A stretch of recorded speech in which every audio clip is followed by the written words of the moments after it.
It's Friday, October 13th, 2023.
Start out with our traditional shill segment where I will give you a web address, and that address is patreon.com/Ozone Nightmare, which is one place you can go to support the show. You can also go to the show homepage, which apparently is going to be changing. I saw a little thing that says, oh, this is a legacy web page. The new one's going to come into effect. And boy, do I not like the look of it, at least the way it looks by default. So hopefully I can change it. But so for the moment, you can still go and find an array of rounded squares on the right side of the show homepage that will have a PayPal link at the top. It will have a book that will take you to Lando's Amazon author page. There will be a skull to take you to my Linktree. And at the bottom, you will find our YouTube channel, where normally I don't promote it, but you will find, as of this show posting, the now updated 5 or 6 times because YouTube censored the fuck out of it video for the reviews of Assault on Precinct 13 and Escape from New York, which I will talk about what YouTube did. Actually, I did it in a much softer fashion. YouTube fucking sucks. Let's just say that up front. I did all this work to make a really... Don't sugarcoat it. Did I send you the link to that video? I don't know. remember. No, you didn't. I will send it to you because I think I didn't know which version I had uploaded at that point because there were so many of them. But anyway, I had done this wonderful, for me, not wonderful for people who do it as I as remember. A profession. Yeah. But I did all this lined up stuff and I uploaded it, not even thinking about copyright strike stuff. And, you know, it took a couple hours to get, and then it comes back and says, nope, nobody can ever see this because the license holder for Escape from New York has blocked it instantaneously because, you know, YouTube sucks. So the Assault on Precinct 13 stuff is all fine because that's not the movie that people know. So it left all that alone, which is great because I wouldn't have had to want to redo all that. And honestly, when we talked about it, that was the movie we actually said people should really watch. Escape from New York, everybody has already seen. So, but all that stuff wiped out. So I had to go through and replace all the video with still shots, which took another like 3 hours, which was fine, but it's just... It doesn't sound fine. Well, here, I said this on the second part where I talk about this. I'll say it again here, and this is my biggest problem with this, is the thing that's infuriating about it is if we sold things through our YouTube channel, I would understand it because then it would be making money off of the work of another artist, or really artists, because a movie is more than one person. I would understand that. If we were saying, hey, and now while you watch the review, buy our Escape from New York t-shirts where we rip off their poster art and sell our shirts and we make money off something we had nothing to do with. I'm gonna make the legal argument to you, right? Sure, go ahead. Because people donate to the show, anybody, even $1, and your content has copywritten stuff, doesn't that legally count as some level of income? No, and I'll tell you why. Okay. When they donate to the show, what they are supporting is the audio. The audio, they can't touch the audio because, I mean, the theme song, we credit it, and it's a fair use because we're commenting on it. We are not, and it's not in a quality. It's at 96 kilobits, which means you are not getting a reproduction. What you are getting is an inferior version, like a tape copy. I mean, it's not a tape copy, but it's close, right? So it does not count because donations are not selling something. That's somebody who chooses to donate optionally. You can listen for free. So we're not profiting. And let me tell you something. Even if people were donating twice what they were, we're not profiting off it. I guarantee you. So no, it doesn't matter. And the other thing is that the video is in a completely different avenue. What they were copyrighted, what they were blocking was not the audio. They didn't actually care about the theme song. They cared about the motion picture part of it. Because about 8 minutes or so because I was just playing clips of important parts of the movie to say, here's why this is a great part. Here's a great scene. Bang, play it. So that's what they were blocking. They don't care about the music. There's no money in music. What they want to do is they're saying, oh, you're showing the movie and we don't want you to show the movie. Here's the other part that bothers me. Number one, that there is no monetization on the channel. So that video makes no money. It's not even that I have it set, but it's not even set to monetize. It cannot monetize. So the other thing is it's selling the movie. I'm doing these assholes a favor. On the off chance that there are 8 people in the world who haven't seen Escape from New York that would be so inclined, I would be ideally making them want to go buy it or rent it. So I'm selling it for them for free. Me and Doug really are selling it for them. Yeah, but you're not dealing with human beings. You're dealing with an algorithm. Well, that's what I mean about it. It's YouTube that sucks. Do I think that who owns that? Is it Studio Canal? Do I really think that Studio Canal would watch that? Here's another thing. By the way, here's even another aspect of it. And this was not planned. We did not agree to this at all. Nothing. We don't swear through the whole thing. So you can't even say that, oh, well, yeah, I mean, you're saying you're promoting our movie, but this is filthy language. We wouldn't want the average. No. There is no foul language throughout the entire thing. I think I say the F word once, maybe one time, which, by the way, the clips of the movie say worse things than we do. So, again, it's garbage. So, why was I pointing that out? Oh, so I was, unfortunately, the YouTube version that most people will see, the Assault on Precinct 13 stuff, all that video got left in because nobody cares, which is a travesty. And honestly, of the 2 movies, I'm happier that stuff got left because I think it's, honestly, in watching the 2 movies again, I like the first one better. I've realized Escape from New York, I think because I've seen it so many times, it's become kind of, it's lost some of what it had when I was younger, whereas Assault on Precinct 13 is now the movie I prefer to watch. So of the 2, I think we spent more time talking about that movie. So I'm glad that stuff got left because that's the movie I think most people probably haven't seen. So if there's one movie out of the 2 I can sell people on, that's the one I want them to see. I still love Escape from New York. Don't get me wrong. It's a masterfully crafted film. Fuck, just watch them both. How about that? Well, that was our argument, is one is what becomes the other. One is the sketch work that then transforms into the other one. You can see it. I mean, there's constant. I will say this, though. The one thing that's interesting that they didn't block is I was so happy that that I got it to line up. That I put a comparison set of images of the video of Snake fighting the wrestler and the guy in 13th Warrior fighting the redhead. And the shots line up so perfectly that it almost is like they were mimicking it. It just hit the way with the shield getting knocked out and then the way he comes around and hits the guy from the back.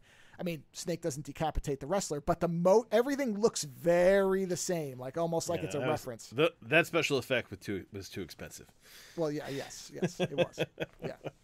So at least they didn't touch that. So that video is still in there, which I'm very happy about because I had to really like microsecond move everything because I really wanted the swing of the arm to line up. That's what I wanted to emphasize was how much they lined up. And I really wanted like the hits to be right at the same time, and I think I got it right where I wanted it. So, yeah. Well, anyway, sorry, that was a very long preamble. The short of it is that YouTube sucks. YouTube sucks, but I'm still happy with the video because I got to make some visual gags. I did a really neat kind of ghost effect at one point on something. There's things that I did that I'm still happy with that luckily they didn't touch. But the larger point of, and I'm sure someone will point out, well, you can appeal it. Yeah, but it'll take 2 months. And I don't want people to have to wait 2 months to see it. I want people to see this thing right away because I'm really happy with it's 3 hours of celebrating John Carpenter. I don't want to wait. So in short, YouTube sucks. But Joe really likes his video, and you can watch it on YouTube. And you'll be able to watch it on YouTube. You can watch it on YouTube. And like I said, can't you do like a direct download off the site? I did in the video say, if you want the full one, send me an email and I will send it to you. Oh, good. Now, for this, I'll be curious because I haven't done the second set of movies yet, but I'm assuming they're going to get blocked top to bottom. With the first one, at least you know now going in.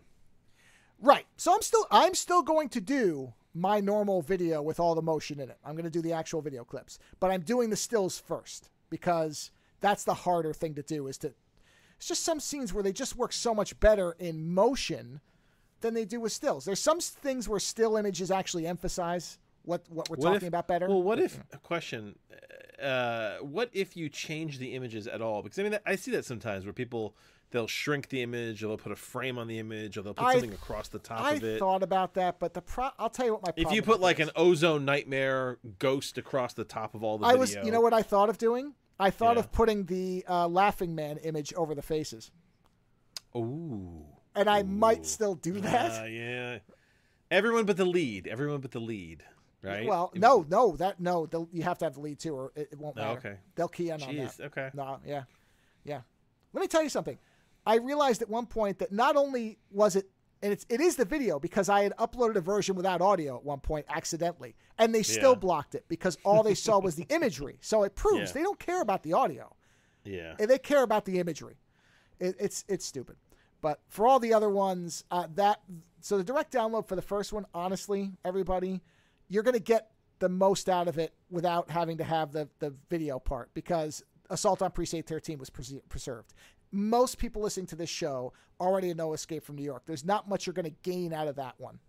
I doubt many people listening to this have not seen that film, and probably multiple times. Now, the other ones, well, the middle two, we'll see. So the direct download might be one I expect more people to say, hey, yeah, can you send me that? But the first one, I assume most of everybody who's listening has seen Escape from New York. So the still images will probably be fine for you. But I did put, a thing in there. Just email the show if you want, and I will send it to you.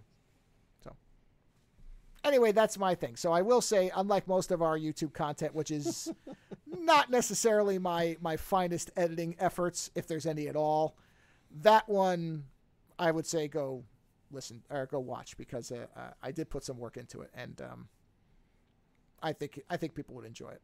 So, and I got to repurpose a theater intermission scene, which is the grooviest, coolest 60s Go Baby Go intermission thing I've ever seen in my life. And it didn't block that, so that one is there, and you can watch that, and it's great. For one of your favorite soft drinks that you don't get to drink anymore, Dr. Pepper. Oh, Dr. Pepper? Oh, yeah. Yeah. Yeah, so does the devil. What can you do? Yeah. It's basically just battery acid, but it tastes great. It is. Yeah. Anyway, sorry, that went on for way too long. No, it's fine. That's what we're here for. All right. This is culture therapy, right? Yeah, I think that's the end of the shill segment. Yeah, that's it. So. Well, oddly for me, I actually have quite a bit of random things to bring into the mix. Normally I come with very little, which I know seems strange because I can go on about a lot about very little, but I actually have a lot, which honestly means since I have a lot, I'll probably go on very little. But anyway, so first article I read this morning, didn't even get out of bed. Saw the headline on Science Alert about, and I'll send the link to you so you can see this, on Science Alert about common plastic additive linked to autism and ADHD. Right? Now, most people's knee-jerk reaction to a title like that, if I say common plastic additive linked to autism and ADHD, scientists discover, what is your like knee-jerk reaction to what that title might mean? Well, okay. You don't forget, I'm not a normal person, because my first reaction is, no shit. Who didn't know that there was probably a link between something that's all over the place and we know is harmful and harmful effects? So, do you remember our good friend BPA? Yes, of course. Yeah, it's BPA, which stands for, where is it? It's like biphosphate acetone. Yeah. Bisphenol A. Yeah. It's a common plastic additive. It was in Nalgene bottles. Bisphenol A, an industrial chemical used to make certain this stuff. Chemical. An industrial chemical. It's an industrial chemical. This stuff has been in everything. Camel. I know. Yeah, industrial camel. Yeah. I wonder what that would look like. Like BPA. So BPA has been in like everything since the 50s. It's in cans. It's in Nalgene bottles. I was trying to explain to my wife the other day that Nalgene was actually like a lab equipment company. That the whole like outdoor water bottle thing was like a side gig for them, because like they do lab equipment.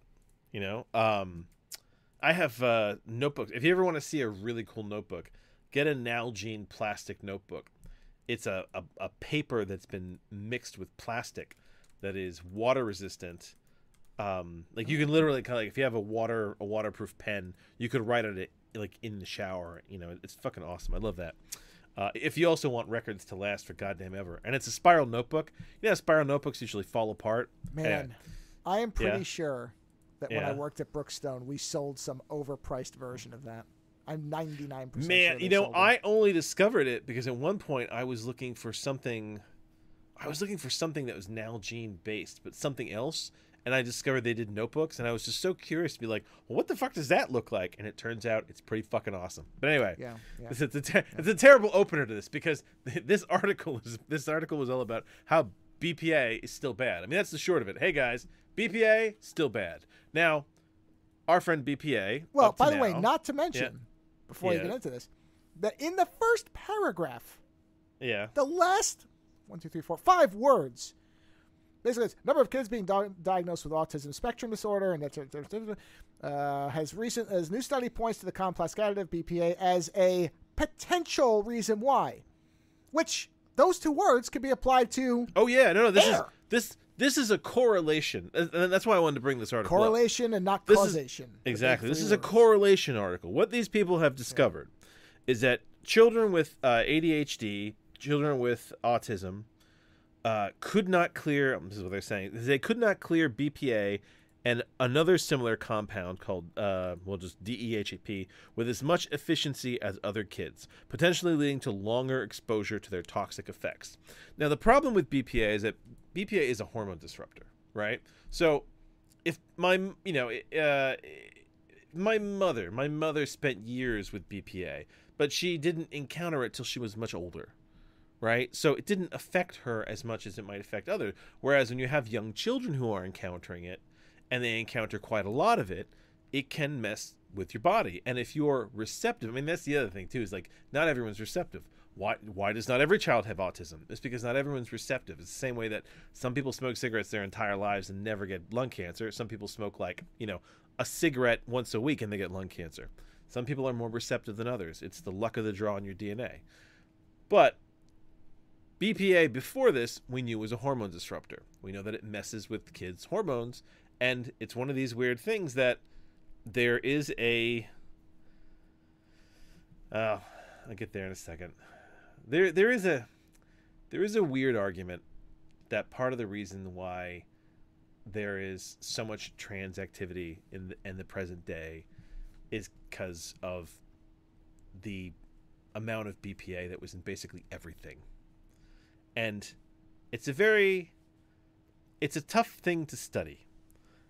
It's not very easy to get funding for that, because I was talking to my wife about this, and I said to her, I was like, imagine if I told you that the natural state of being for men and women was to not find each other attractive. If women stuck to women and men stuck to men, and we only got together now and then to procreate, and then we wanted nothing to do with each other, right? And then, because of a chemical found in glass, it messed with your hormones and made you really dig men, right? And it's this chemical in glass that changed you at a important time in your life, so that now you like men instead of the natural course, which is liking women, right? Well, how does that make you feel about yourself as a person? About your identity? Like, Joe, if I told you that you were supposed to like men, and that this chemical in glass may have been a cause, not, I say may, have been a cause that changed you, would that kind of piss you off on like so many levels? That if I found out that there was a chemical that made me how I feel anyway? Yeah. No, that made you how you feel. And that you may have felt differently if you'd never encountered it. I thought I always felt this way, but the chemical might be the reason why. Yes, yes. I mean, you are what you are now, but the chemical... No, it wouldn't bother me. It wouldn't. Okay. See... No, and the only reason again, I'm not normal. You know, people get all wound up about weird things. So people get really wound up. I'll tell you, here's where it would bother me. Yeah. If I had been in therapy for 30 years... Oh, and if it was because I was compelled to hit myself in the balls with a hammer every hour.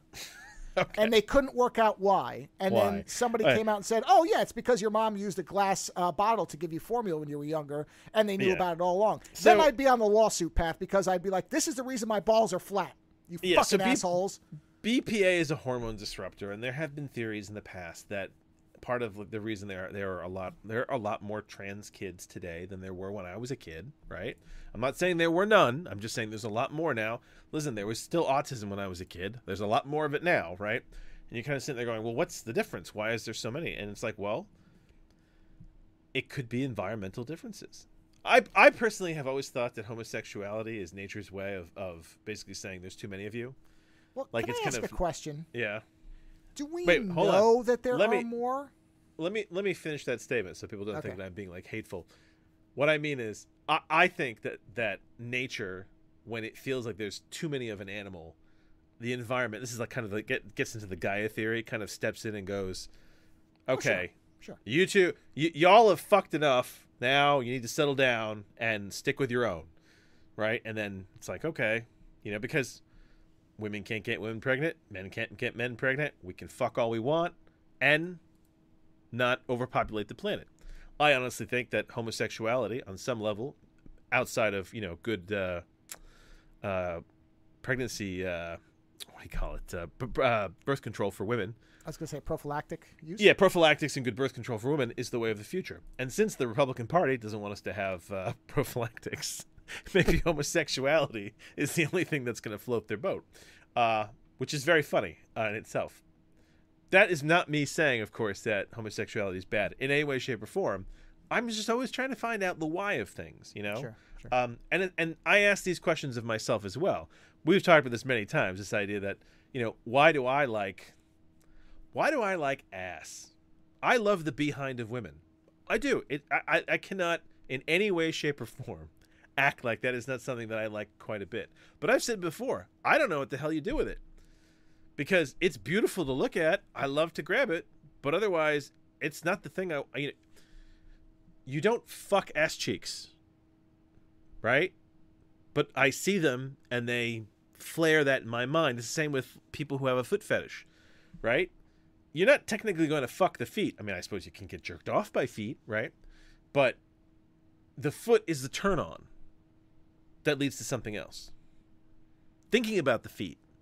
Having feet in your presence, doing things with them. But it all goes back to this idea of like what gets you there? Like what is the wiring? So reading the BPA article just set that all off because like I said, this particular article, which is very interesting nonetheless, that they have discovered something else that BPA may have fucked with. The reality is that BPA, which was in fucking everything for a while there, has fucked with a lot. And it begs the bigger question of what else is out there that's fucking with everything else? Because the thing is, all these corporations, they don't want to, no one wants to come forward and be like, hey, you know what? We found out this chemical that we were putting in your cornflakes. It might make you grow flippers. Nobody wants to say that. No one wants to admit to it. They just want to wait to get caught. And they don't get caught until it becomes big enough that it becomes a thing. This is the whole car accident thing from Fight Club.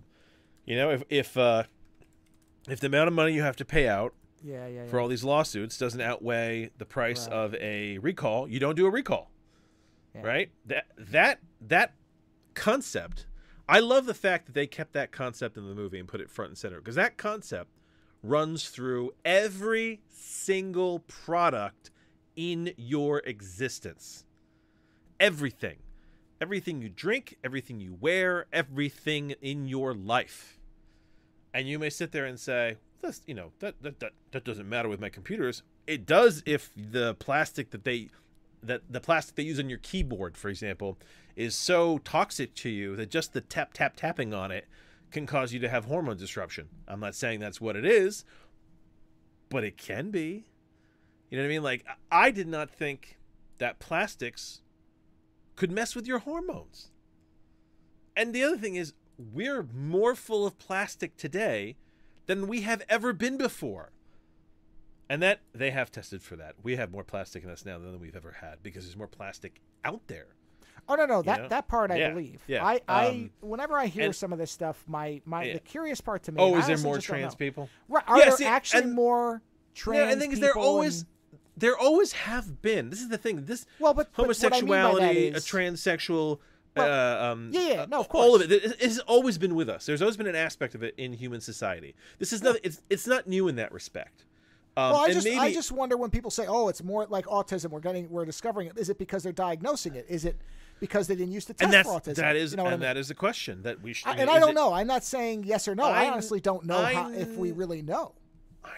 I remember reading something when I was in my my master's program in psych about how there are more cases of it, but it's also more nuanced now. They did the whole spectrum thing, right? And there's an aspect to it too where there may actually legitimately be more, but it also could be because society in many ways, and because if communities are now known where people are accepting of it, where you might have said, "Oh, there's something wrong with me. I'm just going to go to church and pray until it goes away," and you repress it.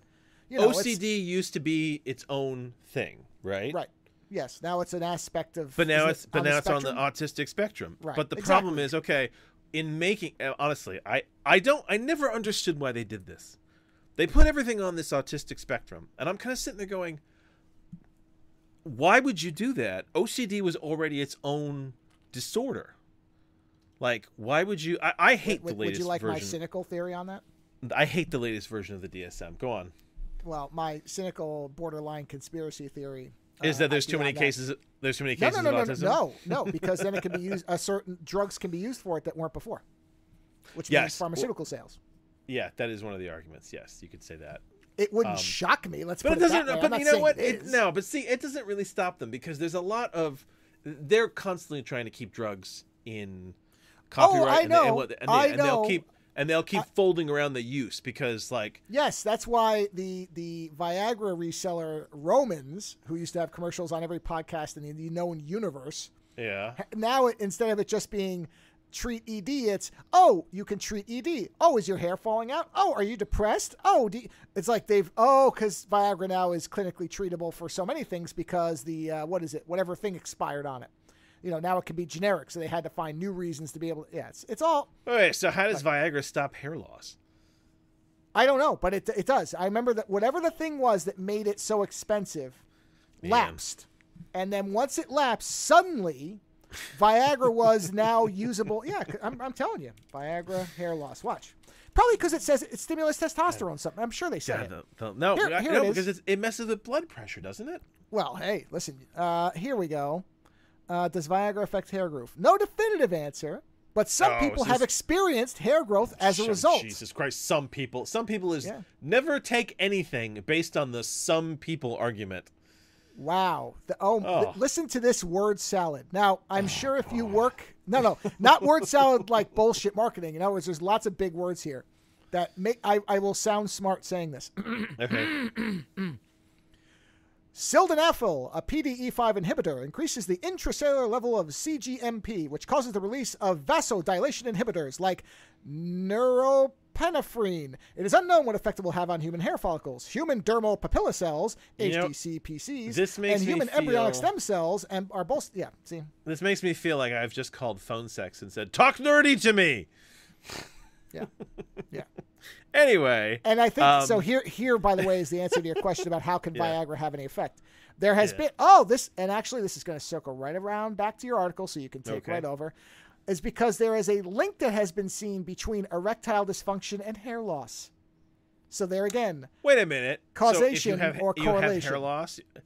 Okay, well, you know what? Let me give you the counter argument. In my family, all the men have hair loss, and there's never been issues with erectile dysfunction. So I guess some people don't have it. Does that counter? I've been losing hair since 20, and as of yet, I have not experienced any issues south of the Beltal region. So I agree. I have, but it's not my penis. It's mostly my feet, which I keep busting one way or the other. Well, no, and my feet are okay. So my statement stands on my side of the fence. But what I'm saying is, it's the same thing where a link was found. Yeah, it doesn't mean anything. That goes back to the correlation is, and that's where I'm pushing it right back into your. And the thing is, I always find the study of BPA interesting because it is one of the few. It is a toxin that was prevalent in everything. I mean, when we were in college, everyone had an Nalgene bottle. Well, everyone. Let's make sure we use this correctly. Is still prevalent in everything because it's one of those forever type chemicals. Yeah. Oh, yes, of course, exactly. But what I'm saying is they're not using it. They're not just actively using it as much as they used to because but the stuff that's been used in doesn't go anywhere. So the thing is that you end up in this situation where the fact that it's a hormone disruptor is frightening because it's not. I think at the end of the day, it's not that you've got one hormone disruptor. It's that you've got a lot of different powerful chemicals. It's like messing with black magic. And I hate to compare science and magic, but it's a metaphor here. It's like it's a simile. You're messing with black magic, and that you don't necessarily know what you're doing, but you know if you mix certain things together, you can get powerful results. But then, in the process of doing that, you also curse yourself, or you blow the room up, or it's like you don't understand the ramifications fully of what you're creating, because to some degree, you don't know what you don't know. You don't have the science yet to understand the full power of it. So you create BPA and you go, oh, this is great, we can use it for everything. Well, you know what? They used to use lead in makeup products until someone was like, hey guys, I think lead's really bad. Well, remember those women, the radioactive carbons that killed the ozone layer, and then when they eliminated them, suddenly it healed itself. But my AC was so cold. Remember how? So the BPA thing is fascinating to me because it's one example, but if there's one, there's many. And if there's many different types of hormone disruptors, the fear is that, what is it doing to us as a species? We're talking about how we're destroying the environment. Yeah, we're destroying the environment, and we are also directly destroying our own genetics. You know what I mean? Like, you start to wonder what we're doing. And I bring up the trans thing only because,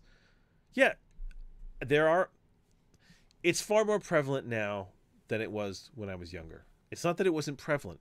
There's always been trans and homosexuality. There's always been there, but it's more prevalent now. And what I'm trying to figure out is it a natural expression, or is it something that we've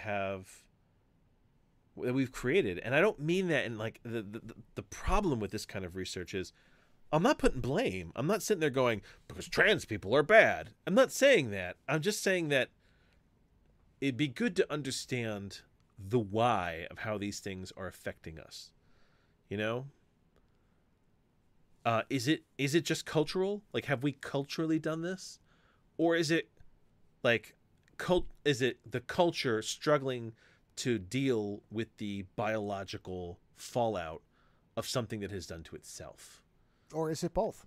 Or is it both? And it's a really hot button issue because I don't want to tell anybody that they're wrong, but I try to question myself as well. I try to question my neurological disorder is the fact that I question everything, even me. It keeps me up at night. And I read this article and it just kind of set that thing off in my head where I was like, what else is this doing? And how difficult it is to some degree to escape this. You know, like, plastic is fucking everywhere. I'm wearing plastic right now. You know, my shirt has got some sort of petroleum product that, you know, that they've turned into a plastic that I've got on my body. Right? I'm wearing plastic. There's plastic bottles in the house. Not what do you call it? Like Nalgene ones, but like, you know, single-use ones that have been brought in from some day out or something like that. You know, I have plastic toys. I have plastic. I guarantee the room I'm standing in is at least 70% plastic. I mean it, because I'm looking, and not the room itself. The room, you know. No. But like I'm looking at all the framed artwork. I'm looking at the DVDs, the microphone in front of me. You know. Now I tell you, some of those plastics are fucking with you, and you're kind of sitting there going, "Which ones?" Because the thing is, it's not. Yeah, it's not even that you ingest them necessarily. Some of them, I mean, California loves to put out those warnings where it's like, "Don't let this rub your skin; could cause cancer." They put that warning out for fucking everything. And you know, when I was younger and I used to read that warning, I used to be like, "Oh, Jesus Christ!" Now I look at it and I'm gonna go, "You know what? Thank you for the heads up. I can't do anything about it because it's fucking everywhere, but thank you for the heads up." You know, they go after things like cigarettes where they're like, "Well, don't smoke because it could kill you." And I'm like, "Yeah, but this is like one thing." I was like, "What about all the other shit that's going to kill us?" Could you imagine what life would look like on this planet if we had a government that actually watchdogged for us and tried not to allow products that could hurt us? Yeah. I mean, I had innovation would die, man. The innovation would die. Oh. I saw my mother today. I love my mother. But my mother and I politically are very different people. She is a Republican. She's one of those older people. My mother is a Facebookian. I don't think her politics are formed by anything else other than what people forward. Well, no, my mother is an old school Republican who signed on to like the Trump era, right? And there's a lot of fake news that goes on when we have discussions. And I get very angry because facts are important. And we were having this discussion today. It started with healthcare because I'm of the belief that there should be a government option in this country. She was under the misconception that we already had a government option. That's what Obamacare was. I explained to her that that's not what Obamacare was, that there is no free option in this country. But that turned into a conversation about governments because she basically told me that I was, you know, she likes to tell me I'm a socialist. That's when I know I'm getting to her. She's like, "You're a socialist," and I was trying to explain to her that no one government is correct. You can never have one piece of government. Like in my opinion, someone turning to me and saying, "Well, you can only have capitalism," is someone coming to me and saying, "You can only eat broccoli. Every meal, it has to be broccoli. Breakfast, lunch, and dinner. Broccoli, broccoli, broccoli. Have some broccoli to drink. Have some fried broccoli. Broccoli, broccoli, broccoli." While nutrient-wise, your body's going to starve. Because broccoli and capitalism do not work for everything. Government should be like a buffet. You should pick and choose from all the different foods to make a balanced meal. Take a little bit of, of capitalism, take a little bit of communism, a little bit of socialism. You know what? You might even find that there's a little sprinkling of authoritarianism in there and fascism that might help at times, right? The key is to craft a government that works, that is caring and protects its people. That's the whole point of it in the first place. I am both in awe and horrified by the people who wrote the Declaration of Independence and the Constitution, because it is genius at times and kind of horrifying in others. They clearly did not want women to have the vote. And they clearly did not trust the populace, because we never had a direct democracy. It was always a republic because they didn't trust the morons. And they basically thought that a lot of people were morons. They're like, if you don't own land, if you're not a white Christian landowner, then you know what? Maybe we don't trust your vote. So we're going to do this whole republic thing, which is why, in the South, the slaves you owned counted, was it like it's 25% of a person? I believe it was 1/5. Yeah, so and so when you voted, the number of slaves you had counted as How many Yeah. people went with your vote? I mean, how fucked up is that at every level? So the idea of having a government that actually gives a shit is like this amazing fantasy of mine. I've actually debated trying to create an alternate genre to like post-apocalypse and like basically post utopianism, where like what happens in a universe where the governments all care. That's one of the things I love about AI. Like, you know, everyone's like, oh, AI will destroy us. I always like the idea that AI will not destroy us. And I've talked about this before. I thought, wouldn't it be hilarious if you turned an AI on and AI was like, you guys are all fucked up and I'm going to fix this. And rather than the dystopian future where Skynet shows up and goes, I must kill all of you. It's a AI that comes in and goes, guys, I'm going to fix all this, whether you like it or not. And yes, there'll be some die-off. There'll be people who don't like it. But could you imagine an AI that just wanted to, like, fix things? We'll just keep it in the U.S. for now, because that's where we live, right? An AI pops up that has decided that we cannot fucking take care of ourselves and has decided that rather than destroy us, it's going to make things work. The incredible pushback as this machine starts to hack everything and essentially, like, counter the corruption, right? So these guys steal money, politicians steal money, it puts the money back where it's supposed to be. It starts deciding where the money should go. It starts putting money where it should go. It starts taking money out of corrupt bank accounts. Like, it literally starts to rework the fabric of our corrupt capitalist society. Could you imagine what that would look like? I mean, honestly, I want to write it because it just looks so goddamn amusing. And I'm so tired of post-apocalypse. I want some post-utopianism. But the joke of it is that we don't trust utopianism. Every time you read a book that's like anything that's any kind of utopia, it's always about how it's really actually fucking bad and it's built on terror, right? And then you find out, oh, you're killing the children. That's how you make utopia.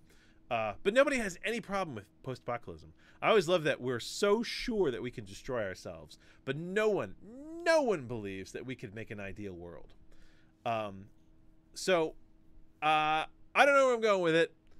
I just want us all to be a little more hopeful, and yet at the same time, imagine what it would be like if we had a government that actually watched out for us. And you know what? Hold them accountable, because we should have caught this BPA shit so much longer before we found out. In fact, why didn't they do more research on it when they started using it? Or is this simply a matter of they didn't know what they didn't know?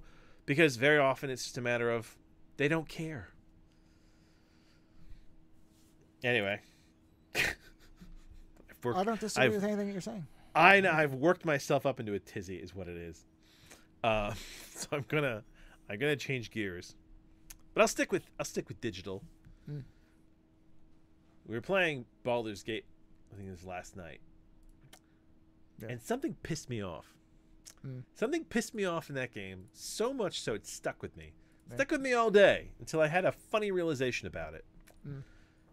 So, Joe and I are 50 plus hours into Baldur's Gate 3, right?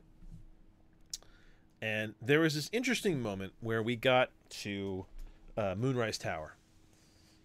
And as we're walking in, the Will character gets a message that his demon, what do you call it? It sounds familiar. His demon pact. Pact. Yeah, basically the woman, the demon woman who has Will's leash, who basically gives him his power, that he has entered into a pact with, has called on him to do something for her, right? And Will tells his sweetheart Joe that, you know, I need to do this. At which point, I spoke to Karlak, who is another. The tieflings are basically like the commoner demon folk, and I think is the best way to describe it. They're not full on demons. They're kind of just like, you know, the peasants of the demon world. Yeah. Yes, right. She says, "Oh, you know, that's a bad idea. He shouldn't do that because, you know, when you deal with demons, you always lose." And she's very adamant about it. She's like, "You always lose when you deal with demons. Demons are bad, right? You just don't trust a demon." And not 10 minutes later in the game, she gets a note from someone that she used to know when she was working for the demonic forces. a being that she loosely refers to that kind of like a friend, but at the same time she says, but I wouldn't have trusted her to turn my back on her because she probably would have stabbed me. No. I remember. She said if she'd been a completely different person, we might have been friends. Yes, right. And she basically says, oh, she worked for these people and she was a demon and she was dangerous and and then this demon, quote unquote, friend leaves these things called soul coins, right? And Karlach says, oh, we should take those. Now, stupid me. I'm standing there going, bitch, 10 minutes ago, you told me never trust demons. Because every time you trust a demon, you get fucked. At which point, Karlach says, no, this is different. We'll take, and honestly, the whole, bitch, 10 minutes ago you said isn't a conversation option. Should have been. But she goes, no, we should take the soul coins. And my character and my decision very adamantly was, no, because my argument is simple. You said 10 minutes ago don't trust them. So we're not going to trust them. And then she got pissed off with me. And when you piss off one of your companions, there's a little thing that pops up in the corner that's like, Karlach disapproves or Will disapproves, right? So like if you did something. Oh, we destroyed an entire temple to one of the characters is false god. And I was how do you spell her name is? Lazel, whatever. Lazel, whatever. Lazel, yeah. She was upset with us. Rightly so. I mean,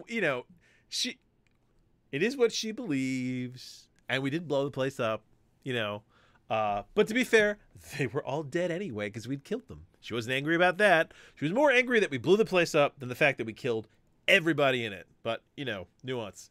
So the Karlach thing pissed me off because I was like, wait a minute. It's like, what the fuck? And then I thought about it for a while, and I had this funny realization. That is so human. That is probably one of the most human things that has happened in a game to me, where a character has been like, you shouldn't do that because you're doing that's bad. It's really bad. You should do that. And then 10 minutes later says, why can't I do it? I can do it. It's okay if I do it. I was like, man, I don't know if they intended that or if it was unintentional human behavior, but that is probably the most human thing that has happened in that game to me. And I got in trouble with it for it in the game the same way I would have gotten in trouble in real life. If you had a friend, right, that was like, I don't know, don't. There's no demons in real life, but you can imagine a situation where someone would be like, don't ever trust. I don't know. Don't ever date a lawyer. Don't ever date lawyers because lawyers are bad, man. Don't ever trust lawyers. You can never date one. You can't trust them. And then that night you go to a bar, you're hanging out, and they meet a really hot lawyer, and they're like, I'm gonna go check that lawyer out. And you're like, hey, you said don't date lawyers. Oh, I know, but this lawyer is really cute. But you said don't ever trust or date lawyers, right? And then your friend does it anyway and gets annoyed at you, right? It is such a common human thing. And the fact that it bugged me as much as it did, I realized, yeah, it's because it is such a real reaction. So I don't know if it was intentional, the hypocrisy. But it made me laugh about 10 hours later. I don't know if you had a reaction like that to this game. Have I had a reaction like that in this game?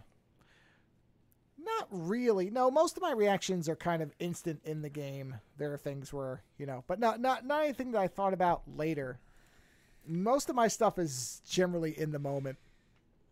Yeah, I just that whole thing, because you can even hear it in the recording. I don't know if you recorded that scene where I'm so indignant about it. Where I'm like, what? I was like, disapprove of me? It's like, this is your fucking logic. Anyway. Yeah. Well, and that would have been in my, when you were saying that, if you had basically said, what are your thoughts on it? My thing would have been like, well, that's something people do all the time. So I'm not shocked. So yeah. it's actually good writing. Oh, it is? Yes, the let's selectively compromise because, we think it's the right thing. That happens all the time. Oh, everybody likes the right thing for everybody else, right? But nobody wants to do the right thing for themselves. Pretty much, yeah. Yeah, anyway. So, that, believe it or not, that's a compliment for the game. That it irritated me that much. Other than that, it's still a hoot to play. Now I actually have a pair of graphic novels I want to quickly review. But one of them is really quick because there ain't much to it. So I don't know. So I know that Cyberpunk 2077 had a what do you call it? An expansion come out recently, right? Yeah, Phantom Liberty. Yeah, something like that. Yeah. So I've never played the game, but I know a bit about it because it's Cyberpunk and I love Cyberpunk. And they've created kind of a generic cyberpunk world, which has interested me. Cyberpunk buffet. Yeah, pretty much. Like they've kind of called on all these different elements. Now they have put out a bit of some novelizations and some graphic novels that take place in the world. So I was curious because I'm like, you know what? That's kind of neat. And I had read good reviews of one of these books, which is called Trauma Team, right? So now here's the thing. I'm coming to this with no knowledge. Like I don't really know what Trauma Team is. Do you know what Trauma Team is at all? Nope. Okay. So in the world of Cyberpunk 2077, there is basically a company that if you pay a membership to them, right, they will come extract you from wherever you are with medical support, right? So let's say you're a mob boss and you find yourself under attack and your people can't get you out of there. You would call Trauma Team and they will show up in, some kind of hover ship with, a military grade response team that will get you out and make sure that you're okay. Right? That alone is a great idea. And that is something that honestly, this is what I mean by the kind of generic nature of it. I could see that in so many different cyberpunk novels. Like if something like Trauma Team had popped up in Gibson or Stevenson or fucking any of them, Bruce Sterling, it sounds right? Oh yeah, the name is a great name. Trauma Team is a very right? William Gibson or Stevenson name. Absolutely. Right. So there's this one book called Trauma Team. It had pretty good reviews. I figured I'd check it out. Now, it is a very short book. This is the graphic novels that they put out. They feel like very short stories that were illustrated. That's the best way to describe them. They're in and out very quick. They're short books. There is very little fat on these. They are trim, right? So if you want something with a lot of character development, this is not your bag. But if you want to read something that is a hard, just fucking rampage through this generic cyberpunk world, which I don't say generic is a bad thing here. It's their attempt to kind of, like you said, it's like a smorgasbord of cyberpunk elements, right? I did actually really enjoy this book. It smacks of so many influences. Like, there's Neuromancer in there, and there's fucking Snow Crash in there, but there's even like bits of Judge Dredd in there and shit like that. You know what I mean? Like you can definitely feel it's very Matrixy in that respect. And what I mean by that is when I watch The Matrix, I see all the things that Wachowskis pulled on. You see the John Woo movies, and you see the sci-fi. You see the things that they loved that they then processed and repackaged into what they are, right? That is kind of how I felt about this book. Story is very simple. You have a member of a trauma team. There was a job that went wrong. The whole team got killed, except for her. She's the medic. And the person who did the job, who basically killed the team and killed the target, she saw him and he got away, right? So this is all told in kind of weird backstory as she's being interviewed by a trauma team to decide whether she is fit enough to go back into the field. She is not, but she needs to work. So they put her back in the field with a new team, and a job comes up. She goes with this team, and when they show up at the job, which is basically someone has killed a crime lord, and the entire building, this is where it gets very Judge Dredd, has turned against them because they apparently loved their crime lord. So trauma team goes in. It is hard to get to the person they're supposed to get out, and when they get to him, the medic realizes this is the motherfucker that killed her whole team. Right? Now she's got a problem, because what is she to do? She is employed to get this fucker out. But this is the guy that killed all her people. And one of those people she was romantically involved with. And they keep interspersing all these scenes of basically her relationship with her team and with this one particular guy, and how her and the guy kept having this conversation about the job, and how the guy was like, listen, he's like, the client comes first. He's like, if it's ever a decision between, you or the client, I always have to choose the client because, the client comes first. And that is obviously not her mindset. And so this new trauma team is trying to get the client out, and it goes disastrously wrong at every turn. And in the end, you're left with the medic and the client, and the question of whether or not she's going to kill him. Now,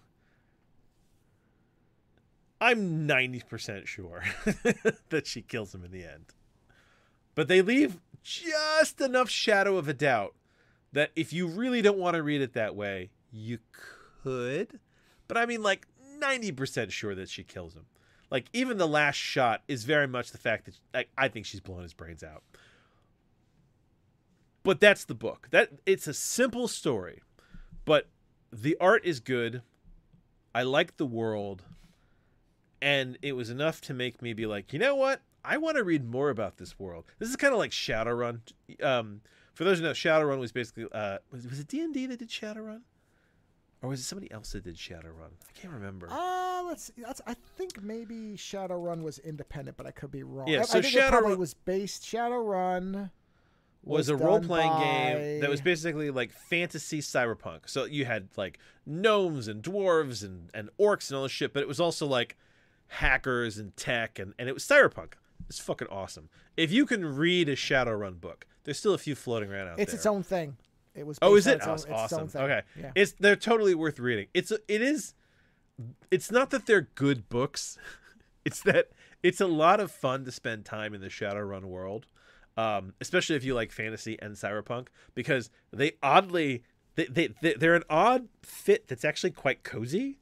And I really hope that at some point Shadowrun will make a reemerge, because a Shadowrun movie would be awesome. Anyway, so I like the world of Cyberpunk 2077, and I enjoyed the Trauma Team book enough so that I'm going to try. There's a novel that came out that I'm going to try, which is about like some sort of heist gone wrong. Which, I mean, heist gone wrong, that's just smacks of Gibson, right? So this very much reads to me like cyberpunk pop. I don't want to call it trash. It's like reading a trashy B movie of something that you like that's better. You know what I mean? But like, it's still really good because it's just so. It's not trying to be more than what it is. You know what I mean? It's like reading it's like when you read like a. See, neither of us read bad romance novels, but it's like, to me, okay. it's that. No. I have the perfect analogy. It's why I go watch ahead. Shocking Dark. It's Oh, there you go. version of There you Aliens. go. Yeah, and you watch it and you're like, oh, you know what? This is a lot of fun. And I know that it's not genius. It's not like, but it's so much fun, So yes, I enjoyed Trauma Team. As long as you're willing to hop in, no questions asked, and just write it quick through, I think it is worth a read. It won't take you long, and I know that there's some other ones that they did, but this was the one that had the best reviews, and they were good. It was enjoyable. I do not regret having read this. It's not necessarily original. It's just kind of been repackaged, and if you're looking to chew on that particular flavor, it's a good way to spend an hour, which is the complete opposite of my next review. So I finally read Volume 2 of The Human Target. I texted you when I finished it, didn't I? You did, yeah. I did. I was, what was that line from Star Trek? I was emotionally compromised after reading this book. This might be my favorite Tom King book. I was going to say we should be clear because they've redone him modern There's times, there's a TV show, there's a new one. Okay, so this is the Tom King run on DC Black Label of The Human Target. DC Black Label has kind of become, I think, they're not quite Elseworld, where Tom King is allowed to kill characters off. Is really what it is. So I reviewed the first half of this at some point. So if you want, stop now and go listen to the other show where we did the first volume. Volume 2 is the culmination. It is the finale of the Human Target story. So for those who don't know, the Human Target is a DC character who would basically mimic people and then act as a target to then figure out who was trying to kill them. They took the idea, and I think the idea goes back to like the 70s, doesn't it? Like this is like an old... Oh, yeah. It's a character... It might be before that. Yes, the original one was 1953. Yeah. I think the Christopher Chance one is the 70s one. I'm looking here. Okay. Yeah, so Chance... second. Yeah, so Chance, in the first book, he's hired to basically... 72. 72 was Christopher Chance. There you go. He's hired to be Lex Luthor for the day because Lex Luthor suspects someone is trying to kill him. So he basically assumes the identity of Lex Luthor. He's very good at making himself look like other people. And he finds out that he's been poisoned by a very specific, pernicious poison that will kill him. I think it's like 14 days or something like that. And what proceeds to go on is him investigating his own murder. Who was trying to kill Lex Luthor. And it becomes kind of a weird who's who of the lesser known Justice. Are they Justice Society? They're Justice League, aren't they? Like Fire and Ice are Justice Society, aren't they? I think it's Justice Society. Yeah, so basically... Yeah, I think you're right. I think it's JSA. They bring it... So in the first book, they bring in people like Blue Beetle. They bring in people like Booster Gold, Martian Manhunter. And what happens is the character of Ice quickly kind of gets involved with him to find out kind of like what the hell is he up to, because one of the people I think he suspects is Fire, and you know that Ice and Fire are very, very close. Right. And Guy Gardner comes off like a huge douche in these. What? Yeah. No, I mean, I know, bigger than normal, like kind of a douche, but also kind of a brutish douche. Like he's kind of dumb. And in the first book, Ice basically starts to have weird feelings for Chance, and likewise Chance does for her, because he quickly starts to realize that she is not what she comes off to be. She is not this nice, sweet girl. There is this femme fatale quality to her, and yet at the same time, she is also like, there is something beautifully sweet about her. So she gets involved with Chance.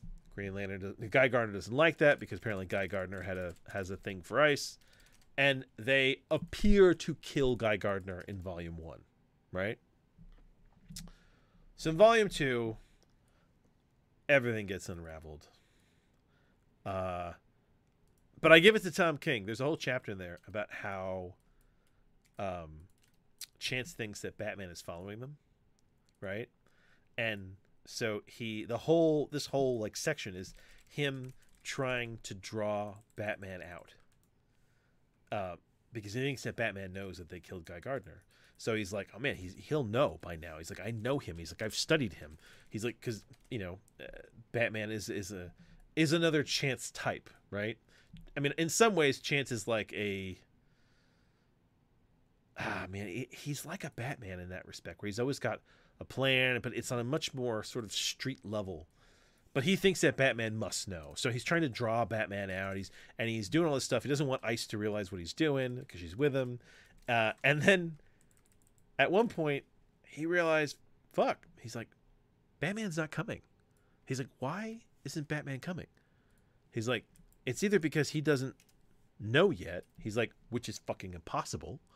He's like, or there's something else going on. And then there's a great sequence in there where he drugs Ice. Like, she stays over and he drugs her in the morning so she falls asleep because he doesn't want her to be involved in this next part. And he goes and he finds, who is that Green Lantern that looks like Barf from what do you call it? Oh God, what's his name?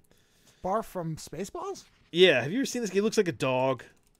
What is his name? I know there's the one that looks like a raccoon. No, he looks like a dog with a mustache.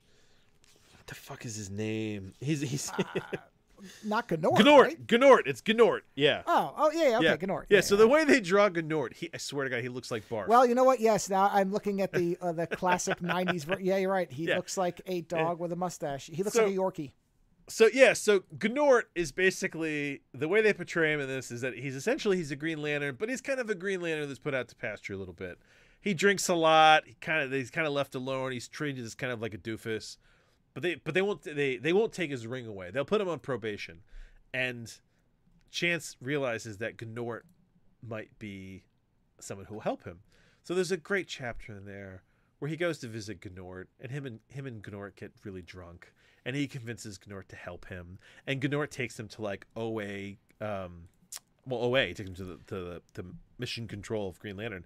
And Gnort, was that? Can I tell you the funniest thing about Gnort? No, by all means. He started off, my understanding is, as a goof character. Yeah. And how you know that is Keith Giffen was involved in his creation. Keith Giffen, sorry, I said Keith Giffen, and his major. That's not the Savage Dragon guy, is it? No, that's Eric Larson. Oh, Larson. Keith Giffen did Lobo. Oh, that guy. Yes, as well as one of my favorite comics of all time, which is unbuyable right now, called Trencher, which I adore, but I cannot get a good version of. Anyway, Gnort's primary enemy, is called the Scarlet Skier, a herald for a cosmic being known as Mr. Nebula. He's a joke version of the Silver Surfer. He is literally a guy who looks like the Crimson Dynamo, but with skis on, and it's the Scarlet Skier. It is ridiculous. Anyway. Okay, so Gnort is ridiculous, but he is used in this book incredibly, which is that Chance knows that Gnort is one of the weaknesses to OA security. So he goes in with Gnort and goes into the records, and he starts using, apparently the Green Lanterns have kind of a Big Brother thing going on where the rings apparently are constantly taking information in, right? Like constantly, of everything around them. And he's like, well, Jesus, he's like, the Green Lanterns would know if Guy Gardner was dead. But by this point, he's not sure Guy Gardner's dead, because if Batman didn't come looking, Batman must know something he doesn't know, because he's like, Batman would know by now. So he and the other element to this is that, which I'm getting ahead of myself, is that at one point they put out people have realized that Guy Gardner's missing, and one of Guy Gardner's friends from like the essentially what is the West Coast Avengers of Justice Society, a Russian character named the Red Rocket or something like that, shows up and beats the shit out of Chance. Because he's like, where is my friend? And at that point, that's when Chance gets really pissed off. So they break into OA, and Gnort knows how to get in, because Gnort is such an imbecile that no one seems to give a shit about what he does.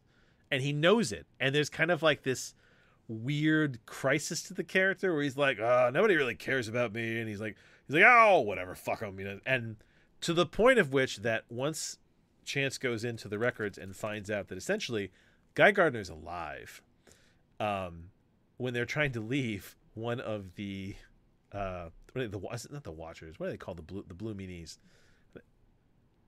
they're the blue guys called the blue guys who run the Oh, Green the Lantern Guardians. Corps. The Guardians. Guardians. Sorry, One of the the Guardians. Guardians shows up and is like, Gnort, what are you doing here? You're not supposed to have. And Gnort kicks him in the groin and knocks him unconscious. Well, there you have it.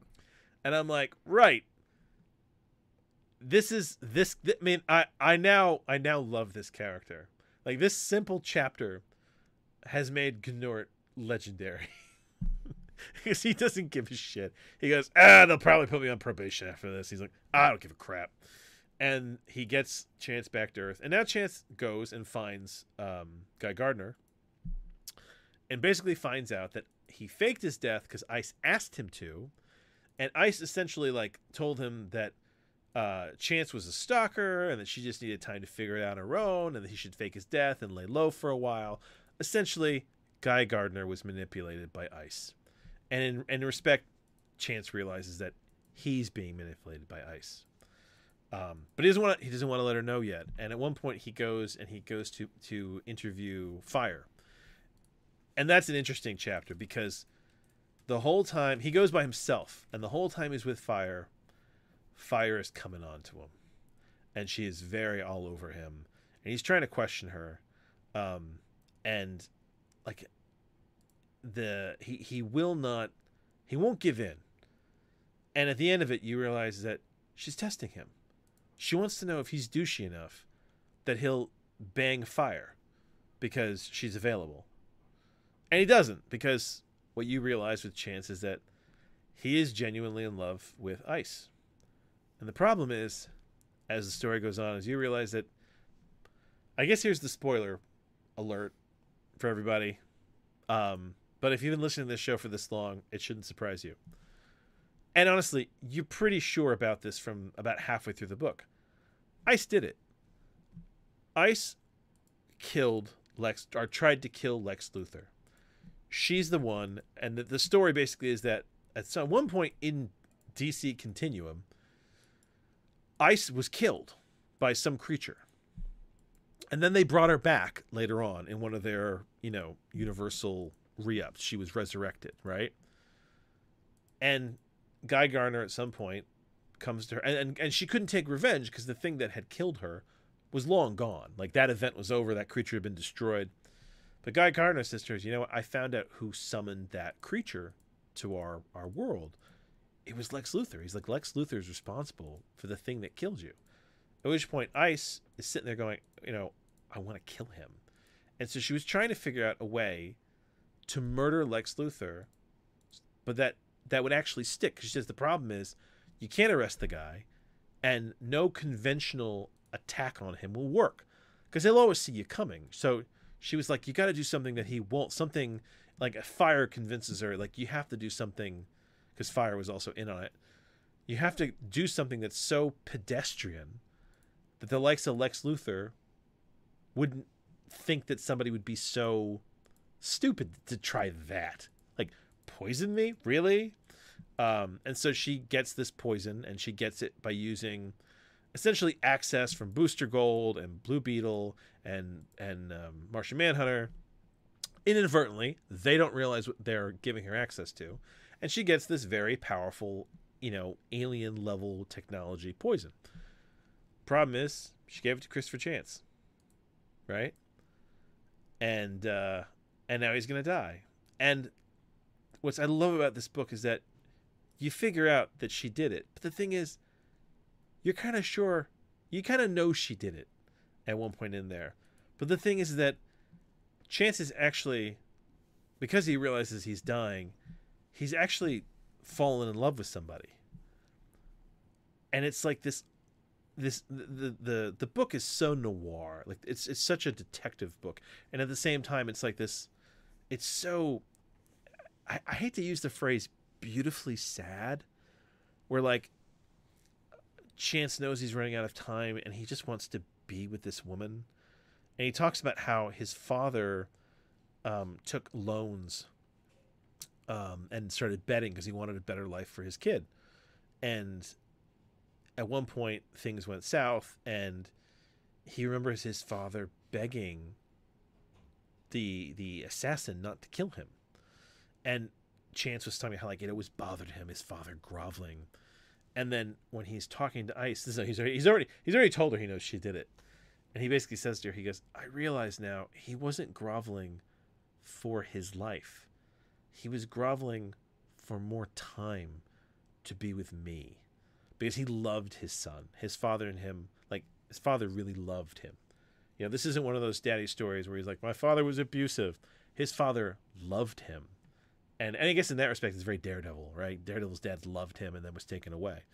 And Chance realizes that whole idea is like, my father wasn't begging for his life. He was begging to have more time with me. Is the same way that he's like, I just want to spend more time with you. And it's so fucked up because she's the killer. He knows she's the killer. And it doesn't matter anymore because he's not going to kill or take revenge on the woman that he has come to love. The only thing he does do is he won't let her be there for when he actually dies. And I think that is a little bit of his sort of revenge, was the fact that he says, I should do this on my own. So, and the book like basically ends with her finding his body. But then he leaves her something. You don't realize what he's left her. He's left her something that she can use. And what you realize at the end is that what Christopher Chance leaves her at the end is the ability to kill Lex Luthor. Because the last frame in the book is her there to, quote unquote, investigate the death of Chance. So she's in Luthor's office. And Luthor's like, well, I don't know why they didn't send somebody else. He's like, you know, like, you're such a second stringer, aren't you, Ice? He's like, you know, you're so sweet. He's like, I can't possibly be afraid of you. And you know she's there with the poison, and she's smiling at him. And it's supposed to kind of, it's this ending of, yes, Chance has given her the ability to actively kill Lex Luthor, which is what she wanted. It is a fantastic book. There is so many little things that I am missing that you will catch when you read it. It is such a interesting character study of the character of Chance. And also this idea of like what matters to you at the end of your life. Like when you're fucked, you're proper fucked. There's no way around it. There's no, you know, there's no cure. And in that respect, it didn't have to be a superhero book. This could have been a noir crime novel about a guy who gets poisoned, and it still would have been fucking fantastic. The superhero element of it is just kind of like extra awesome trimming. The character of Chance is awesome to spend time with. The way that Ice is portrayed by Tom King is, I mean, she is a, I don't want to call her a femme fatale. Yes, she did kill him, but she didn't intend to kill him. Like, that wasn't her target. And she's done very well. Like, she is both hard and dangerous, but there is also something very vulnerable about the character. So I'm sad that the series is over, but I'm also glad because I guess much like Trauma Team, where the Trauma Team book is very trim. This is 2 volumes. It's, I can't remember. I think it's 14 days, and it is excellent. The reaction of the character that when Guy Gardner's friend, the Russian rocket or whatever his name is, he basically kidnaps Chance to try and question where Gardner is, and Chance realizes that this whole endeavor has lost him a day. He's literally lost 24 hours of the time he could be spending with Ice on this fucking asshole. And it's when the guy finally lets him go, it's kind of everything he can do not to just kill the fucker, because that is the one thing that makes him angry, is that he has no time left and somebody has just stolen 24 hours of it, and that infuriates his ass. So yes, I think you would love this book. The heartbroken noir will appeal to you to no end. I like this just about as much as I like Mr. Miracle, which up to now has always been my favorite Tom King book. I put this on par with Mr. Miracle. The difference is that Mr. Miracle has a happier ending. Whereas this book, it's very bittersweet. And I like that they did that. I like that they didn't try to pull back from it. It was like the beginning of the book is basically a Chance saying, I'm going to die. And then he does. Not only that, they tease Batman and they never bring him in. I love that. The fact that they were able to restrain themselves, that they did, because if someone starts going on about Wolverine in a comic book, Wolverine's going to show up before the end. It's only a matter of time. It's only a matter of time. But there's a whole chapter of this book about how Chance is sure that Batman is right around the corner. And then when Batman doesn't show up, it's like the catalyst that makes him realize that something is wrong. Batman's already figured something out, and now he needs to figure out what Batman knows. And that's it. Batman never shows up. The restraint. So, I absolutely adore this series. If you like mysteries, if you like noir, especially if you like the that kind of heartbroken noir, that bittersweet noir, The Human Target, Tom King, Greg Smallwood, is a fucking awesome book. Awesome. I adore it. And I'll be very curious when you read it one day, if you get a chance, what your reaction to it is. Because I was reading it and there was stuff in there I was like, this is so written for people like you and me. It sounds great. It is. It's great. Yeah. Someday maybe I'll get to it. I mean, there's so much to read. I don't read comics at any type of the pace I used to. It's that simple. I just don't read that many anymore. You and I have springtime in Chernobyl, and I've had that comic for 7 or 8 years now. Whatever. You and I have diverged and gone different paths, and the joke of it is that you can blow through movies, yes, and I can blow through graphic novels. Well, you know what? I'll tell you what the actual biggest problem with it is. Time. No, it's not time. It's not time because I read lots of books because they're on my Kindle. They're getting close to having good color. It's having it on the Kindle. Once I can get because I've tried to read on the iPad and I can only do it for so long and my eyes just start getting bothered. I mean, it looks beautiful. Don't get me wrong, it's beautiful. But I will be willing to give up a bit of fidelity if it means it's easier on my eyes, and then I would go through comics quick. If I could just sit out with a good, because the other part is when I like to sit outside, well, then it's a reflection fest, and I can't. Yeah, of course. It's just terrible. Yeah. It's terrible. So and they are getting really close. I mean, I would say within the next 3 or 4 years, we will have a very good e-ink screen. That's not $2,000. That will be able to display comics. Because the nice part about comics is you don't have to flip through them quickly. So there's none of the, because e-ink's biggest problem is motion. Well, it's not a problem with this. So I can sit there. Yeah, because you can take as long as you want with every frame. Yeah. So.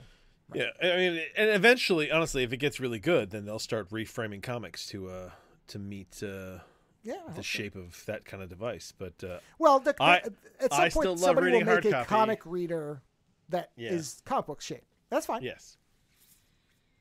Yeah, I mean, I don't know yet if the industry supports it enough that they need it, but when they do, they will.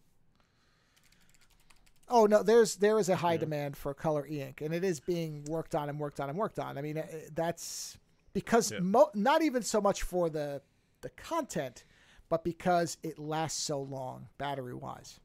That is the real value. Is that I don't have to. My Kindle, I barely ever remember. I remember to charge it because I think about it, not because it ever says you're low on battery. It never says I'm low on battery. Never. I was just like, it's probably getting down because it's been, 2 months?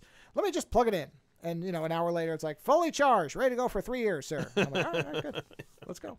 Yeah, exactly.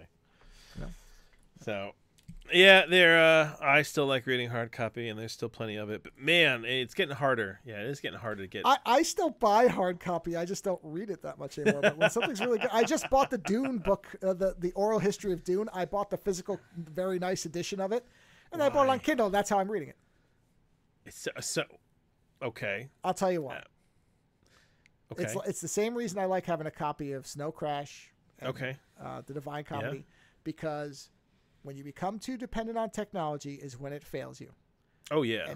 And if at some point, whatever, I can't read on the Kindle. Let's say Amazon says, okay, we're now going to sell all your information, including everything. Okay, I'm going to burn it, throw it away, and then I'll go back to books. Bye. I like to have the ability to turn to my bookshelf and still be able to pull. And I do still read, but I'm not going to buy every single comic that looks interesting. Whereas, you know what I mean, in physical form, because I don't have the room. But I could buy 100 comics. Oh well, that is, yeah. The room. Listen, the room becomes the problem. When I moved, I actually did. I was forced to downsize my collection a little bit. Speaking of which, the ink device I want to buy is now available. Okay, I just noticed that. Well, because I periodically think about it because I forget and it is now available, so I'm going to buy the Books Palma. You're talking about it, and then you go, oh, you know, I should actually look for that. And it's finally available. Jeez, this thing has been pre-sale forever. I'm going to get one of these. All right. Anyway, is it a comic reader? No. It's this is one of those things that. Okay. I think a lot of people will understand this. What no, because I want to explain do? because it's a $280 device. Okay. Which is not inexpensive.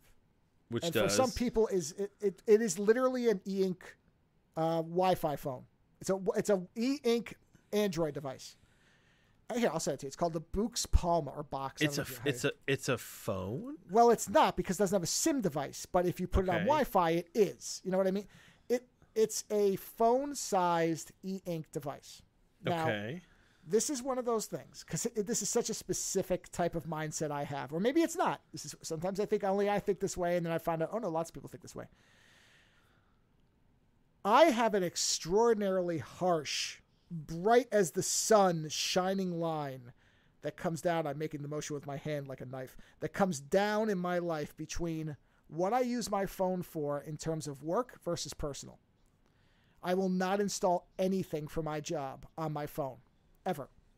The couple times I install it, use it for that one thing, and uninstall it. I do not want any crossover. I hate it. I hate the very concept of it.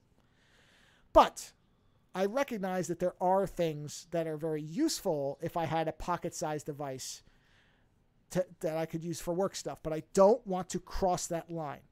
This thing I want to try out because I could probably get reimbursed for it. But I have you want to use it. You want to use this for work, huh? Yeah. I think this would be good to have as a work device. I'm checking it out right now. I mean, it's interesting, but this thing will live or die on its operating system. Yeah, well, it's Android. It's just Android. So it's just running Android. It's running Android, correct? Yeah. Okay. Yeah. So this is one of those things. I will be hugely curious to see how this runs for you. This is a thing. This falls into a very specific category for me, which is this is one of those things that right now in my life I can get one of these and it will not hurt me in any way. That may not always be true. You know what I mean? So I want to try something out like this because I don't do a lot of cutting edge tech anymore, mostly because it's extremely expensive and it often peters out to nothing. But I so love e-ink. I have wanted the idea of an e-ink phone forever just because of the power savings. So I want to try this thing out. And like I said, at this point in my life, I have the ability. I am very excitedly looking forward to your review. Yeah. Because this does look, and plus, I don't know, there's something that's just so appealing about this thing to me. But,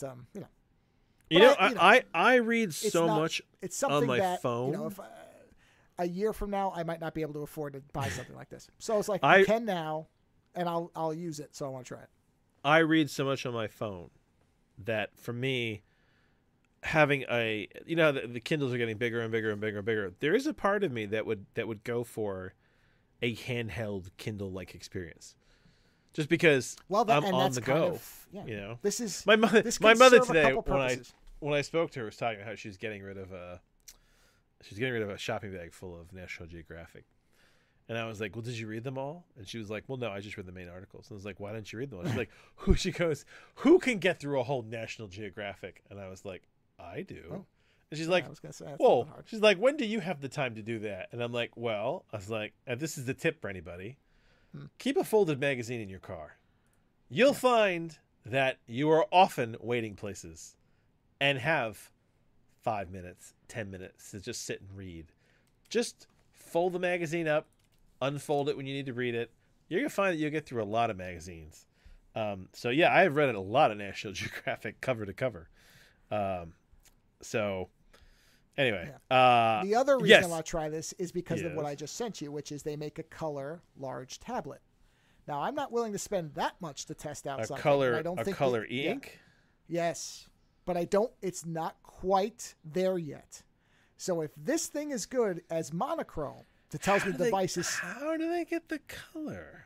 Oh, they've had color for a long time. The problem is the fidelity isn't quite there yet. Like the pixel, it still looks a little washed out. Yeah. Is this also running on? I believe Android? that's also an Android device. Yes. So if this one is really good, then I know that these people know how to make a good device. So when the bigger one comes out, I will. Oh, so this one's not even out yet. Well, the one I sent you is, but it's expensive, and I don't think it's where I need it to be for comics yet. Got it. That's what I'm getting at. But this is kind of my test run on it. But you look at when they draw on it in that color, the little video they've got. It looks cool. I you know what? I just don't like Android. So well, but you'd only be, but you would never, you know. But this is a Coke. This is a Coke Pepsi thing. That's all this is. Well, this is a Coke Pepsi thing. Well, because Apple will never make e-ink. You know that. No, they never will. Yeah. No. So that's the thing is, and I don't look. No, they keep going for more and more eye-searing fucking monitors. We're like, this one's eye-piercingly sharp, and you're like, it hurts to look at, you know. To be very specific, I hate Android on a tablet. However, I would only be using this thing to read comics, and I know it can do that. I'm not going to be using it as a tablet. But the problem, like you said, is not for that much. Yeah. Well, not until it's where I need it to be. And then would I read comics enough to make it worth it? Yes, I would. Absolutely, I would. And it takes up no space. But, like I said, this is a complete tangent. But e-ink is getting close to that fidelity. And then would I spend a good amount? Yeah, I would. Yeah. Because I would love to read more comics, but I just can't do it on the iPad very much. And it's not anything to do with the fidelity. The fidelity is sensational. It's the reading experience is fucking trash. It just is. It's not good to read on an iPad. I tried reading comics on my computer screen. Yeah, it's not good. And because it was cheaper than buying the comics, and it sucked. Yeah, but like I said, on this e-ink device, I think it would actually be very different, and it would be much better. So when this thing gets there, I'm on board. It's just not there yet. I don't care who it is. These guys seem to be really on top of it more than most others. Amazon doesn't seem to really care about color e-ink. That's the other problem. Who's gonna buy them? Hey man, they're on Gen whatever. Somebody's buying these. No. I mean is no. Who's gonna buy the company?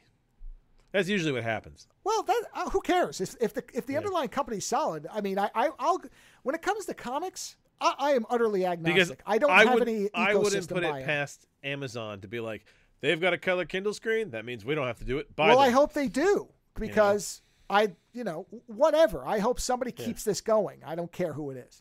And I'm not locked into anybody's ecosystem in comics, so I can go wherever it goes. I don't care who it is. So I just still read hardcover. By the way, this is the other reason, as much as you don't like Android, that you want it to be Android. That means that you can put comics on there that can't be sold anywhere. It's an important reason you want Android. One thing about iOS, they will not allow you to sideload anything. Whereas, let's say there's a comic that you'd like to buy, like Trencher, but you can't. So the only way you have it is a different way. I am now interested in what the fuck Trencher is. Oh, it's the... Yeah, you don't know Trencher. Well, luckily you can read it online for free. Just look up Giffen Trencher. No, I think I found it. Yeah. The first Lord. It's wild. Jeez, it says Image. What? Oh, I do know Trencher. Yeah. Holy shit. Yeah, that is wild. Is that? Yes. Who did that? Keith Giffen, the guy who did Lobo. No way. Yes, it's the same guy. I never read this whole run. Well, unfortunately, it's only 4 issues, so it's pretty easy. And there is a website that has the entire thing online. I was just looking at it. Of course, I closed the tab. But you can't buy it. You cannot buy it. I mean, you could literally buy the issues, but it's not digitally available. Set of 4 comics. Yeah. Yeah. Oh no, you can buy it. Oh yeah, this shit's weird looking. Yeah, but I would love to have a digital, clean version of it. I mean, the comics. I have 2 of the comics. They're so yellowed. Why don't you just buy a copy and then scan it? You know what? Make it your addition to the Now, comic digital you know world. what? That's the problem. Do you know how long I would spend on it to try Ever. to get it? Ever. It would never, ever get done. It would never get done. I mean, I just know myself, and I'm way too anal about this stuff. You know what? I always need something to tinker with, so. I do too, but here's the entire thing, the whole run online. There's always one Why line. is it available online?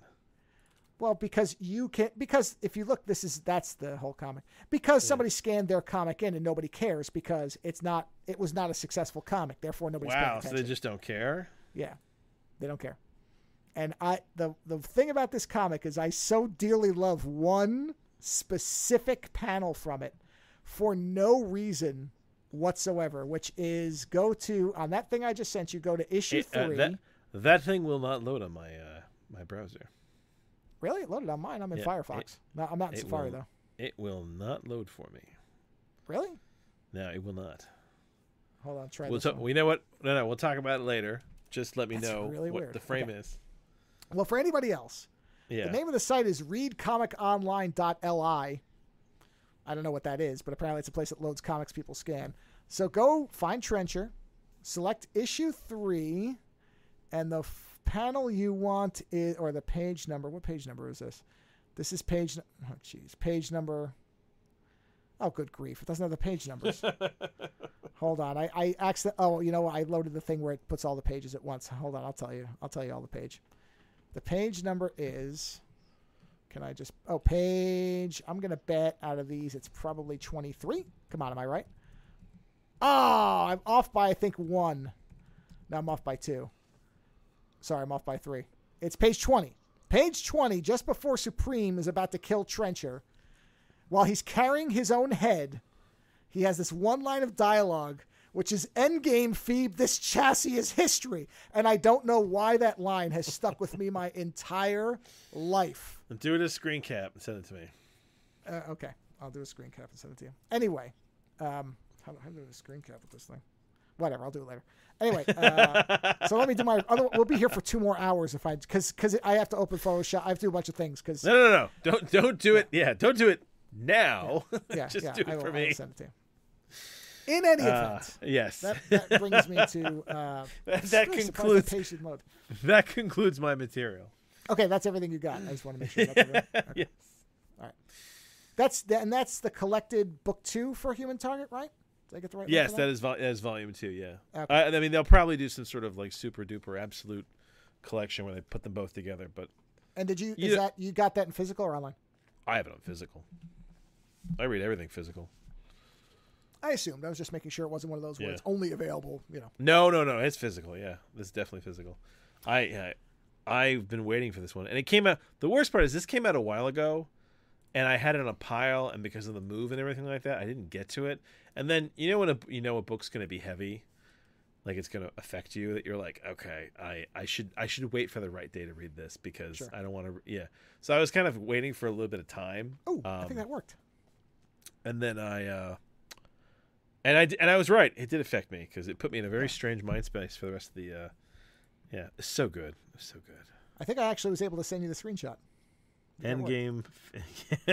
That's it. I don't know why that friggin' line has always stuck with me for some reason. I don't know why. I do love the art though. That's awesome. The art's what he is apparently attempting to do like a Jeff Darrow crossover with something else. Like he was trying to do some kind of weird, stylized, weird detail. I love that. I love that Supreme's muscles have muscles. Oh yeah. It's a ridiculous comic.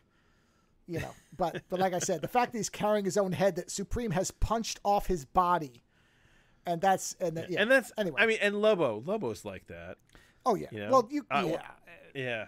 And he did Ambush Bug. Like once you know what Keith Giffen has done, it all sort of makes sense. There's a very big through line on how his stuff works. His logic works. Yes. So, as I've said many times, I love the Criterion channel. I love the Criterion collection, and they have added some Halloween collections to their streaming service, which I have. And I noticed that one of them is called the Pre-Code Collection. And for people who don't know what they mean by pre-code, there was a period of time between the introduction of sound to cinema, and what was called the Hays Code, which became essentially the rating system, or the MPAA code. But there was a period in between there where there was really no guidelines on what you could put in movies. And so there was a period of time where movies were being released that were later seen as, for the time, obscene. Even though there was no real, most of the time there was no actual nudity. There wasn't anything that today we would say is obscene. But there was this, it was seen as uncouth for the time. Mostly because for example, here's an example of what you could not put into your films. Let's see, the very first one. Pointed profanity, including the words God, Lord, Jesus, Christ, unless used reverently in connection with proper religious ceremonies. Hell, SOB, damn, God, and any other God being GAWD, and every other profane and vulgar expression, however it may be spelled. So that is an example of one thing. There were far more. For example, the use of the flag must be done cautiously. Arson, cautiously. Use of firearms, cautiously. Okay, I'm going to mispronounce this. Let me get this right. White slavery, which I didn't know what that meant. I don't know if you know what white slavery refers to. Do you know what that means? It's not Greek. It's not Greek, right? No. I'll give you another term that it means, which is miscegenation. Miscegenation. Oh, where basically a woman is being controlled by a man? No, sexual relations cross race. That's what white slavery. The sexual enslavement of white women by non-white men, meaning. Oh my God. Oh yeah. So this is what the Hays Code started to regulate. But again, there was this period of time where there was nobody really paying. Well, not they were paying attention, but there was no guidelines in place. And then the Hays Code came in and made a lot of things, very, very specifically bordered. And there is a beautiful, and I am going to be having this. I did not know about this image until about a week ago. But this will be hanging in the room I'm standing in within a short time. Look at this fantastic image, and I want to give you the background of it. This image was taken in 1940 by a photographer named Whitey Schaefer. Look at that image. He basically, that image he did basically showing the Hays Code and putting multiple things from it, and he has like a top 10, like his commandments of what you're not supposed to have in your films. And it is a beautiful image. The law defeated. Yeah. Inside of the thigh. Oh, the inside of the thigh. Uh-huh. Lace lingerie. Dead people. Dead man. Narcotics, drinking, exposed bosom. Well, it's not really exposed. It's just kind of. It is for the time. Don't forget the time. True. That's You're exposed. right. Ankles were sexy. Right. The drinking, exposed bosom, gambling, pointing a gun, and a Tommy gun. I like how the Tommy gun is just floating there. I love how he has the woman handling the gun as if it's a dick. I think that's great because there's no way that's accidental. That is not accidental. Anyway. So there were movies that came out in this what they call pre-code era. There's a bunch of them. And the one that caught my attention has the title Island of Lost Souls from 1932. It's a black and white film with sound and is, as you might guess, an adaptation of The Island of Dr. Moreau. And starring Charles Lawton, Richard Arlen, and Kathleen Burke, as well as Lila Hyams, however you're supposed to pronounce that. And the story is basically The Island of Dr. Moreau. Now, I don't remember the book. I read it so long ago. I'm sure there are things that have been changed, but the overalls are, as far as I am aware, the same. So what happens is an individual named Edward Parker is on a ship, and the ship encounters some kind of storm or trouble, sinks. He is the only survivor, and he is picked up by a freighter that happens to have an awful lot of animals on it that are traveling to some place in the South Sea. And he comes to, and it happens that there is a doctor on the boat. Well, what he says is, are you a doctor? And he says, well, I was. But he's obviously has medical knowledge and, tends to him over the course of a few days and brings him back to life. So he had been out in the sea for some amount of time and was near death. He comes back to. And once he's in shape to kind of get up and walk around, he comes out onto the deck, and then we have this exchange where we basically find out where the ship is going and what the captain thinks of it. So let me play this little clip for you right here. Morning, Captain. I want to thank you, Captain, for... Who are you? Mr. Parker. This is Captain Davies. Parker? Parker? Yeah, we picked him up day before yesterday. Why wasn't I told about it?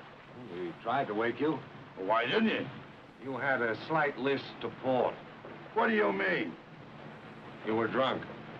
Drunk, was I? Well, why wouldn't I be with a cargo like I got? Cargo is cargo. I know, but this boatload of filthy animals all the way from Mombasa. To where? To some island. Which island? You answer me that, Mr. Montgomery. You're well paid for it. An island without a name. An island not on the chart. Hey, you think I don't know whose island that is, don't you? Well, I do, Mr. Sawbones Montgomery. Easy, Captain. Well, it's Dr. Morrow's island. Dr. Morrow's island, and it stinks all over the whole South Sea. This superstitious South Sea gossip. Dr. Moreau is a brilliant man and a great scientist. Great scientist, huh? Well, if you ask me, he's a black-handed, grave-robbing ghoul. That's what he is. Oh, what's the use? You're drunk. Yeah. Right. So that's, of course, telling us... I absolutely love their voices, by the way. Oh, well, I mean, this is a 30s movie. The acting is... This is... Especially the guy playing Moreau. He is amazing. I read that he based his portrayal on a dentist that he knew. So he's got this very... there's no way... Even when you hear his voice, just his voice and the way he talks is fantastic. But he has these expressions he does where... You know, he's trying to maintain himself as, a scientist with noble aims. But then when he says certain things, he gets almost this childish, like, glee to the fact that he's experimenting on living beings. It's crazy. It's such a... The reason to watch it is really for these few actors. They make the whole thing. Because, the makeup work is... So wait, it's actually very is, effective. What 32. year is this again? 1932. Wow, yeah. okay. Oh, yeah.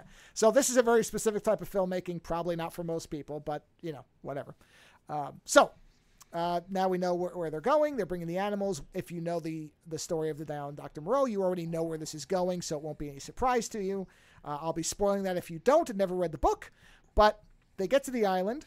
So originally Parker was going to ride back on the cargo vessel because he has a fiance back in, I guess, England or America. Oh, well, I think he's American, so I guess it would be back in America.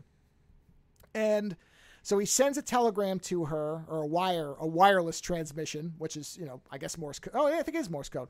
And so he sends it back, a radio transmission to her saying, I was shipwrecked, but I survived, because everybody else, they've been posting, death notices. And so she thought he was dead. But then she gets this telegram saying, I'm on this ship. I'll be back in a few days. I love you, whatever. But right after that exchange where the captain says, I know what the island is and I know where these animals are going, he starts to harass Dr. Montgomery, who would be the character played by Val Kilmer in the wild adaptation that was done in the 90s. Yeah, the secondary, yeah. Yes, which, what a film. But so he starts to assault him, at which point Parker comes to his aid and kind of slugs the captain.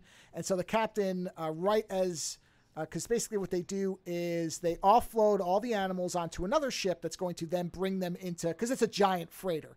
So you can't bring that one into where Moreau is. You have to use a smaller ship. And so they offload his cargo, and just as they're leaving, as the ship kind of separates and goes, the captain throws Parker overboard onto that ship and is like, well, I only had to take you to another port. I got you here, so screw you. And he throws him off the thing. So he doesn't obviously go back with him, which the wife, when he doesn't arrive, goes to the consulate, and that starts their investigation, which is towards the end of the movie. But anyway, Parker is now stuck on the island.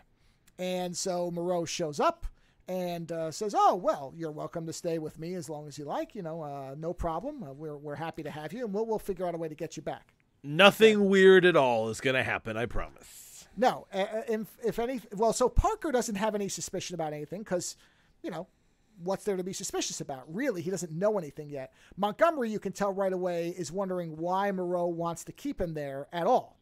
And in fact, but they have dinner, and basically, Parker observes the fact that Moreau's house is essentially an inverse zoo, where, there's bars everywhere and it's obviously meant to keep people out. But, at this point, he doesn't really question it still because he's taking his host's hospitality in stride. He does note that the workers on the island look a little strange, but again, I think you're supposed to kind of infer that maybe they thought natives looked like this. You know what I mean? A little bit of the old school kind of savage racism going on where why would he question that maybe people in different countries might look like this, even though to our modern eyes, you're like, no, these are not human beings. These are clearly animal people. And the effects are of varying quality, as I said. But I will say, a lot of them are very effective because in black and white, you can't see the seams of blending. So you don't see, a lot of times what gives it away is the skin tone is different. And the way they shoot some of the stuff is really interesting and very surrealistic and kind of impressionistic, like almost the old German kind of films where they were using a lot of light and shadow. There's a couple of sequences where people are running clearly in front of a spotlight, so they get very big in shadow, and it makes them look very terrifying. It's really neat. There's a lot of really, really neat cinematography in the movie. But also some of the effects, they do these very intense close-ups sometimes. And so even though the makeup isn't necessarily great because it's so close up, and because they're kind of staring at the camera, it does become very disconcerting. So it works. It works very well. And they keep them in shadow a lot. So they're, it's not like you really see all the seams on the makeup. And so basically they have dinner and Moreau says, if you do me a favor, just don't leave this room.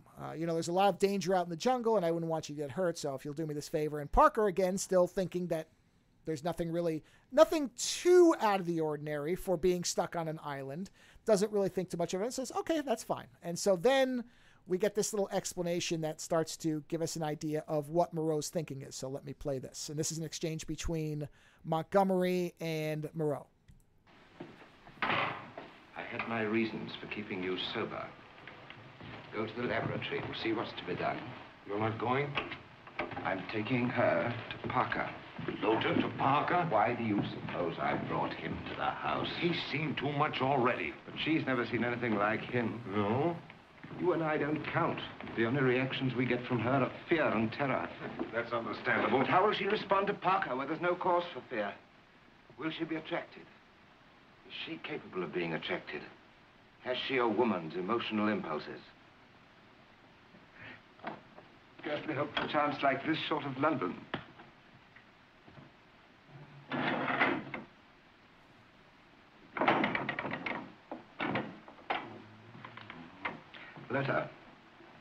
Lota, come here.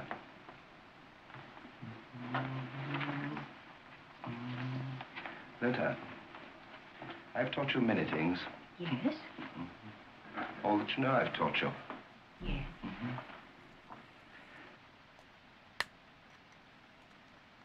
I'm going to let you learn something for yourself. A man has come from the sea. I will take you to him. Let you talk with him. Yes? I'm going to leave you alone with him. And you may talk with him about anything you please, about the world he comes from. But you must say nothing about me. Nothing about the law. Nothing about the House of Pain. Do you understand me? Yes. Then come along with me. So, what we understand is that... The House of Pain. Oh, man, the House of Pain, yeah. What does she look like? Actually, it's an interesting story with her. There's a picture of her here. I will send this. Because what they did was it's strange. I mean, this is a very of its time type of thing. They credit her as just the Panther Woman, which is bizarre. But what they did was they did a search. They wanted somebody who looked very exotic, and they found this woman who was working, I think, as a dental assistant or something. And I think this is only one of a few movies she ever did. She never really made it, but she has a very distinctive look. She just looks like a woman. Well, I mean, they obviously made her up. If you look, they gave her kind of very... So I think what they were looking for is somebody whose features they could exaggerate. I think that was the idea. Because otherwise, I agree. I mean, she doesn't look unusual to me or you, but apparently I think it's the way they made her up. Or maybe the fact that she was willing to wear very little clothing for the time. I don't know. They're like, oh no, she's a goth. Yeah. Well, I really think it may have been more of, are you willing to wear this? Because don't forget, for the time, what she's wearing is borderline, yes, it's not much. Yes. Further question? No, that was all. Oh, no, I thought- just okay. no, So- I just found it. I just wanted to know if she had like features, because I know that in the one that the Val Kilmer one. Yeah, that's Like was it Feruza Balk? Is it Feruza Balk or was it Helen Bonham? No, it wasn't Helen Bonham Carter. No, Who was it? I Who was it? think it was Feruza. I know. I Balk. think you're right. Because Yeah, they I'm did mixing- her. I'm mixing They it did her yeah. up. There was an animal aspect to her. Yeah. You're right. I'm mixing it up with what do you call it? Helen Bonham Carter was in like the was she one of the Planet of the Apes movies or something? Why am I Yes, thinking she was. She was one of the apes. Yeah. Okay, that's what it was. So that's She was the one that looked like. She was the one that looked like Michael Jackson. No, oh, God, that movie. Where they wanted to make her look as human looking as possible while still having like ape features. So like they did the thing with the nose that was very weird, and then they did the big hair and like, yeah, and it was just like the face. And this is the thing. Lately, whenever I see a funky nose, like a really funky nose, I can't help but see kind of like a Michael Jackson aspect to it, because it's the thing it's sadly the thing that stayed with me from this guy, that his nose was this, because when we were playing, I know that when we were playing Baldur's Gate, there's a race called the Gith Yankees, and the first time I laid eyes on them, I was like, why do they look like Lizard Michael Jackson? Yeah, they really do too. Because it's like Lizard Michael Jackson, right? It is. Yeah. So anyway, so he takes Go on. He takes Lota over to Parker, says, "Oh, she's Polynesian," and then says, "I'll leave you two to talk." And so they're sitting there and they're kind of talking, and Parker doesn't seem to detect anything unusual about her outside of the fact that she seems somewhat unexperienced. But again, I think you're supposed to chalk this up to, well, she's not American, therefore what, or English, so what does she know? Ha ha ha, dumbass foreigners, or something. I don't know what else, I don't know why else he would just be not thrown off by her lack of knowledge about anything, because she's asking questions about like where he comes from. She's speaking in kind of pretty broken English, which that you could throw out to her not being a native English speaker. But some of the questions she asked just would make ordinary people today go, wait a second, are you being abused? Which she clearly is. And then as they're sitting there, he starts hearing screaming. And when he goes to investigate, she says, no, you can't go in there. That's the House of Pain. He's like, well, what does that mean? Which, of course, she wasn't supposed to say anything. So he breaks into the House of Pain and sees Moreau and Montgomery vivisecting what he thinks is a human being. And apparently even the word vivisection, which was used in the thing, is a violation of what the Hays Code said later. You couldn't even say the word vivisection. Vivisection? Really? Yeah. If you look into what this was, it was rated X. This movie was rated X. And trust me, there is nothing in this movie that would be rated anywhere near X today. It wouldn't be rated. It's rated PG now. Well, I mean, even RoboCop was NC-17 at one point. No, RoboCop was X. They sorry. did make it was X in its original version. It went down to 17, and then they changed the blood color to get it to R. When the guy gets splattered, instead of it being blood, it just turned into green. Right. That's how they got it to R. And a couple other things. And the guy not getting shot for 15 minutes straight. They just cut it down to 1. So anyway, Parker doesn't flies into a furor, and Moreau says, no, it's not what you think. Let me explain. Now this is a long clip. But I actually chopped this down. But this is such a magnificent clip to hear in its entirety that I could not resist getting the whole thing. But this is Moreau explaining to Parker what he's doing. And this is so great that I want to play this in its entirety. So here we go. I didn't think after my warning you would be idiotic enough to leave the house. Now I can understand why you and your island stink from one end of the South Seas to the other. What makes your natives such monstrosities? I saw you vivisecting a man. My dear young fool, you're entirely mistaken. Well, you can't get away with it in my case, Moreau. I started with plant life in London 20 years ago. I took an orchid, and upon it I performed a miracle. I stripped 100,000 years of slow evolution from it, and I had no longer an orchid. What orchids will be 100,000 years from now. That's one there. Yes, but how, Doctor? By a slight change in the single unit of a germplasm, which was as simple as that. That's a common lily. That's a chrysanthemum. That's unfortunately what happened to some asparagus. I went on with this research just as it led me. I left my imagination run fantastically ahead. Why not experiment with the more complex organisms?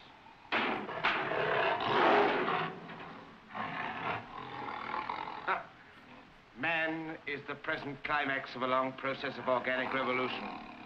All animal life is tending toward the human form. I was still in London when I began this phase of my experiments. One day a dog escaped from my laboratory, ran shrieking into the streets. And I left London, Mr. Parker. The newspapers at my heels and aroused England, crying for my blood. I picked up Montgomery and brought him along. He was a medical student facing a prison term for a professional indiscretion. That was 11 long years ago. 11 long years I've worked.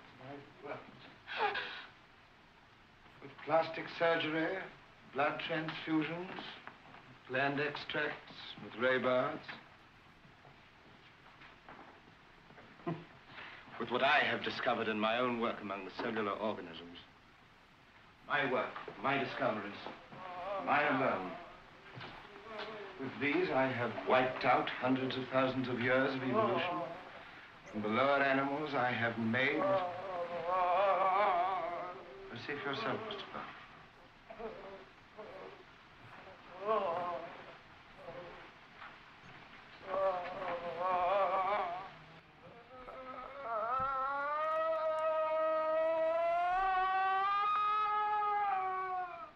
You're convinced that this thing on the table isn't human? Its cries are human. You know what it is, what I began with? No, An animal. an animal. Like those in the cages outside. And those creatures out in the jungle. Are my creations. They were made from animals. Yes. Was this thing, this poor tortured creature, What does that matter? of all things vile? Mr. Parker, spare me these youthful horrors, please. And those poor things out there in the jungle. Those animals. They talk. That was my first great achievement. Articulate speech controlled by the brain. That was an achievement. Oh, it takes a long time and infinite patience to make them talk. Someday I'll create a woman and it will be easier. Cool.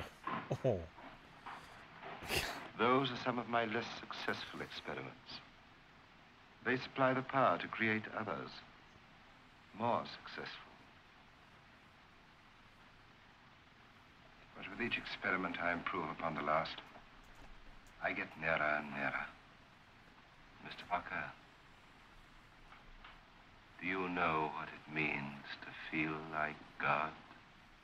Yes, that last line in particular would never be allowed under the Hays Code. That is one of the more sensational lines of the whole thing. Who does Bela Lugosi play?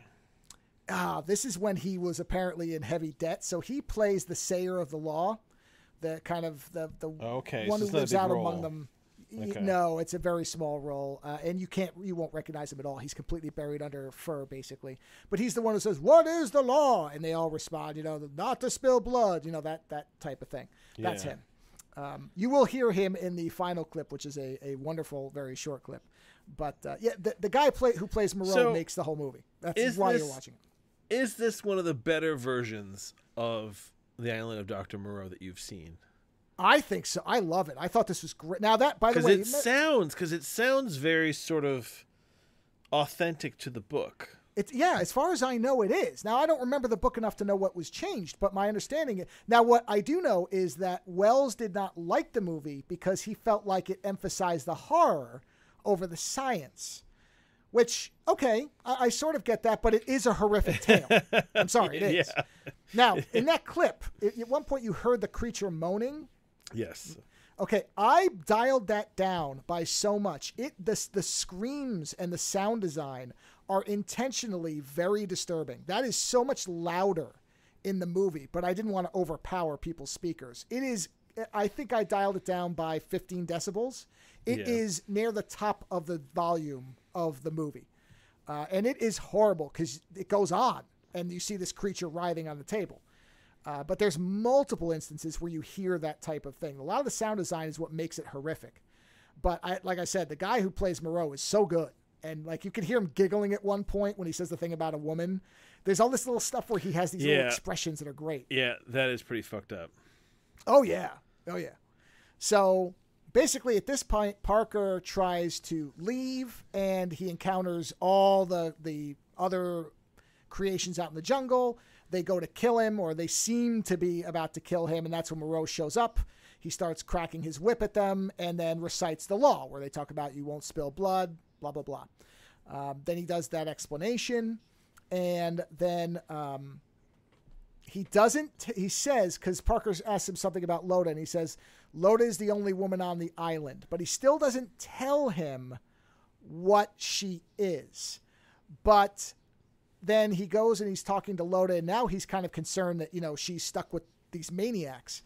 And so they're talking and they're sort of getting a little bit close, but he's like, well, I'm engaged, but, there's obviously something developing. And then she goes to touch his face, and he looks at her hands, and in her hands have claws, at which point. Okay. So there is something. Okay. Oh yeah. That's the only thing that you're aware of.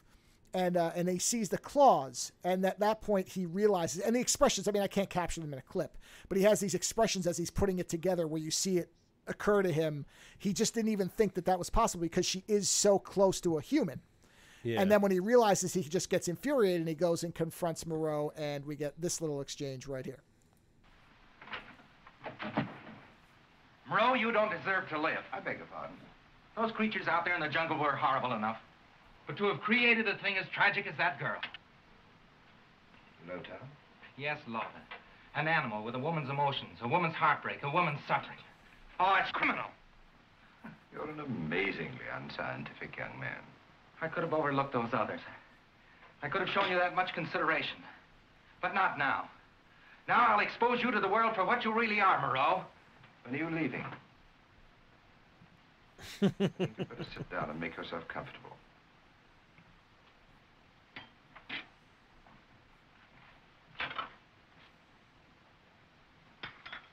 Care for a cup of tea? No, thank you. Well, we may as well discuss this frankly, now that you know the facts. Lota is my most nearly perfect creation. I was thinking of taking her with me as Exhibit A on a triumphal return to London. I wanted to prove how completely she was a woman. Whether she was capable of loving, mating, and having children. She was afraid of Montgomery and myself. Then you came. Well, she was very much attracted to you. You could see, of course, the possibilities that presented themselves. So at this point, Parker goes crazy, knocks him out, and says, you're going to get me off this island, or I'm going to basically, I will find a way to destroy all of your work and everything else. And so Moreau says, okay, I'll try to find a way to get you off, or, I'll get a boat and it'll take you off here. And of course he's lying. So meanwhile, as this is going on back in the United States, his fiance has discovered that the ship that was supposed to be carrying him showed up without him on it. She reports it, and so the American consulate says, we cannot have an American stuck on a savage island. We shall go rescue him. Let us send another ship, because an American cannot be stuck someplace where there might be people who look different than him. Go get him. And so they send off a ship with the guy they send him with is such a classic type of, I don't think the clip that I have has him in it, but boy, he is the stereotypical 1930s like ship captain where he's like, I've seen all kinds of things out on the ocean. I tell you what, like it's a great performance, but I don't think I've got any audio of it, but that's another thing that's delightful. So that's going on. So now we know that she and this captain are going to show up at the island at some point. Back on Moreau's island, he goes to Loda, and he falls into this depression when he's first talking to her because he looks at her hands, sees the claws, and says, that's it. I thought I had it. I thought I cracked it with her, but her skin is receding. The claws are coming back out. He's like, I can't do it. I might as well just give up because I was so sure I had it this time. And as he's kind of berating her, he looks over and he notices that she's crying. And then that reverses everything he just said. He says to Montgomery, look, she's crying. she's crying. It's human emotion. I've done it. If I can get her to respond with human emotion, then I'm obviously close. That other problem can be solved. And then he just turns into a maniac. And he's like starts throwing her around. He says, I'm going to burn out the animal that's left inside you. And it's a horrible scene. But, this is what Moreau is. He's a psychopath, or he's an obsessed maniac, whatever. And so the fiance and the stereotypical 30s captain show up. They go into the island and they find Moreau. And when they show up, then Moreau says, maybe I don't need Parker. Maybe I can use the fiance. And so what then you realize is he's going to allow her to be raped by one of the inhabitants of the island. There's a large kind of muscular one called Baran, I think. You'll hear his name later. And so he makes sure that Baran, well, I don't know if he makes sure, but he's pretty sure that a few of them have seen her. So that night, as they're up and as they go to sleep, because they have to sleep all in separate rooms because of the 30s, so the man and the fiance can't sleep in the same room, which is hysterical. So she has to sleep across the hall. And she's sleeping there, and the Baran, I think his name is, I think it's Baran. Wait, is the name in here someplace? Whatever the creature's name is. Oron, not Baran, Oron. Oron basically rips the bars off the windows and is about to assault her when Parker kicks the door in, and he has a gun, and he kind of shoots him, drives him off. And Montgomery then confronts Moreau and says, that's it. I've looked the other way on a lot of things with you, but you knew that was going to happen, and that's it with me. And he says, what, are you going to go back to England and go to jail? And he says, I'd rather that than be party to this anymore. So basically at that point, he's turned on Moreau, and Moreau's like, fine, go. And so as they're getting ready to leave, he pulls Oron aside and says, I want you to go and find the captain of the boat, and I want you to kill him, which of course breaks the law, which is don't spill blood. And so Oron kills the boat captain, so now they have no way off the island, and brings the body back and throws it in the village where they live. And then we get this exchange about the fact that he's broken the law. And you will hear Bela Lugosi. He's the one who's saying, what is the law? That's Bela Lugosi. This is probably half his performance in the entire movie is right here.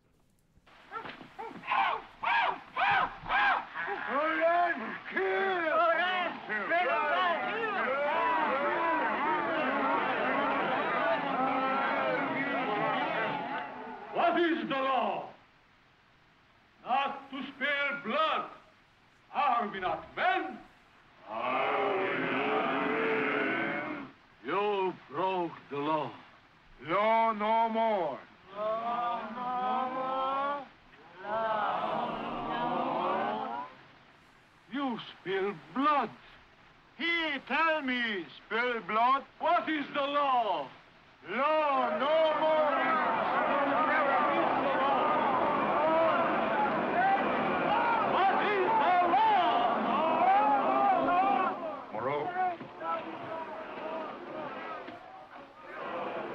Usually restless tonight. Right. So now at this point, Moreau has made one of his two fatal miscalculations in the film. And this is probably the most serious one, which is he didn't think through what telling one of them to kill somebody would mean. Because now, of course, they realize that Moreau is also like this person, and that means he can be killed. And also, apparently the law isn't so ironclad, because at one point they pull the clothing off the dead captain, and they look at it, and he's wearing a white jacket, and Moreau is wearing a white jacket. And one says, if he can die, he can die. And if there is no law, then we can kill him because he's tortured us our entire... And so that's the point where now, they're coming for Moreau. And so he keeps trying to whip them and he's hitting this thing and trying to tell them the law, but they're all screaming there's no more law and that, that he can die. And so Montgomery says to Parker and his fiance, let's get the hell out of here because they're only going to focus on him for so long. This is our chance. Let's go. Because the boat's still there. It's just that the captain's dead. But I think Montgomery seems to know enough to be able to do it or something. Whatever. Maybe it doesn't even matter. But whatever. He's like, let's get out of here. And so they're leaving, and Oron sees them and starts to chase them, and Loda sees... Oh, and they get Loda. He says, we can't leave Loda here. So he's like, we have to get Loda. So they're taking her, and Loda notices that Oron is following them. So she crawls up into a tree, because she's, Panther, and she jumps on Oron, and they kill each other. Like she chokes him and he does something to her. I mean, there's no marks on her, but he does something and they find her dying. And she says, go back to the sea where you belong. And then she dies. And so the three of them get into the boat, and back on the island, Moreau is kind of running. He's trying to get into his house and lock it up, but they pull all the stuff off and they're basically chasing him now. And they get inside and they chase him into the House of Pain. And there's this great, very short exchange where Moreau says, and you'll hear, he says, "This is the House of Pain." And he says it thinking that it will be the final threat to stop them. But what he doesn't think about is the fact that then they realize that they can now use the House of Pain. So you're going to hear this great thing where he says it and then Bela Lugosi's character says it. And listen to the way that the two of them say it and what it means in just this 30 seconds.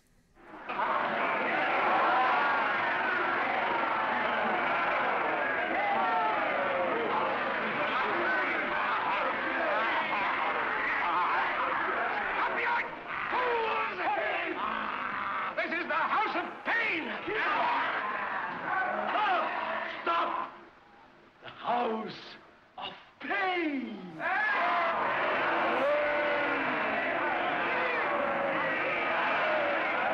And so, of course, they drag him into the operating theater. They smash open all of his instruments, and they proceed to tear him to shreds as he screams. I didn't get that part, but you just hear him screaming because now they're cutting him open, and they're basically doing all the things to him that he did to them.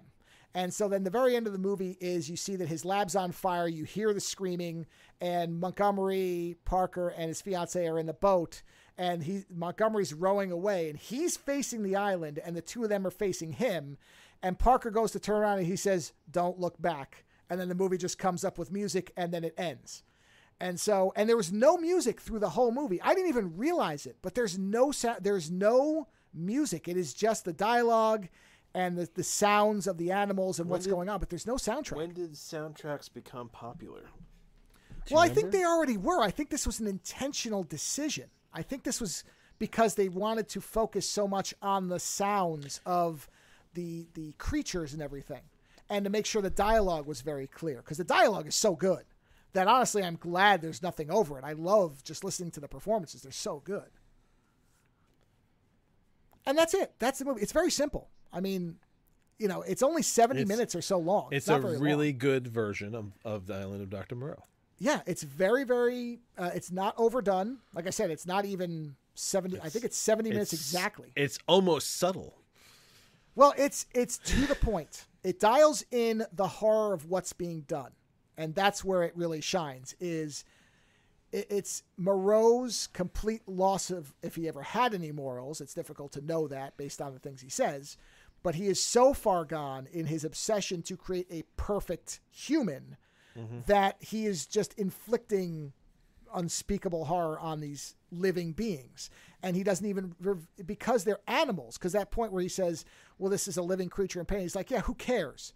He's like, don't you understand what I'm trying to do here? I'm trying to create a person. I'm trying to just make everything into people, which I don't even know what that would accomplish. But when he says, I think about all evolution is trending towards the human form, what would that even lead to? And I mean, we see some of it, but you know, the idea of what would the human animal hybrid be? That's his goal, is to make her have a child, or the reverse, to have the fiancé. Well, this is the replicant theory, right? What's the idea? Why do you replicate humans? You want to replicate them to the point where you can breed them with replicants. I guess, yeah. So that there is no difference. So that you can say, I have created life. I am God. What does it feel like to become God? Yeah. I guess that's it. So, like I said, it's for a modern audience. It's going to be tough. It's an old, very old, it's almost 100-year-old movie at this point. It's an old style of filmmaking. It's very dialogue heavy, except for the sound design, which is probably the most disturbing part of it. And some of the visuals are really, really good. But honestly, it is, I think it is more disturbing because there is no decoration of the horror that's being done. And I think that's why it works so well. It is very stripped down, bare metal. This is a, you know, I mean, you can take this with modern knowledge and map this onto the experiments that were done by like the Japanese unit, 541 or whatever it was, and the Nazis. Like, this is what they were doing. So when you know that and you watch this movie with modern knowledge of the fact that this stuff was done by humans on other humans in real life, this was not a fake thing. When it was done, it was even, more horrible. That, I think, also makes it different. But just as its own movie, as an adaptation, I think it's probably the best one I've ever seen.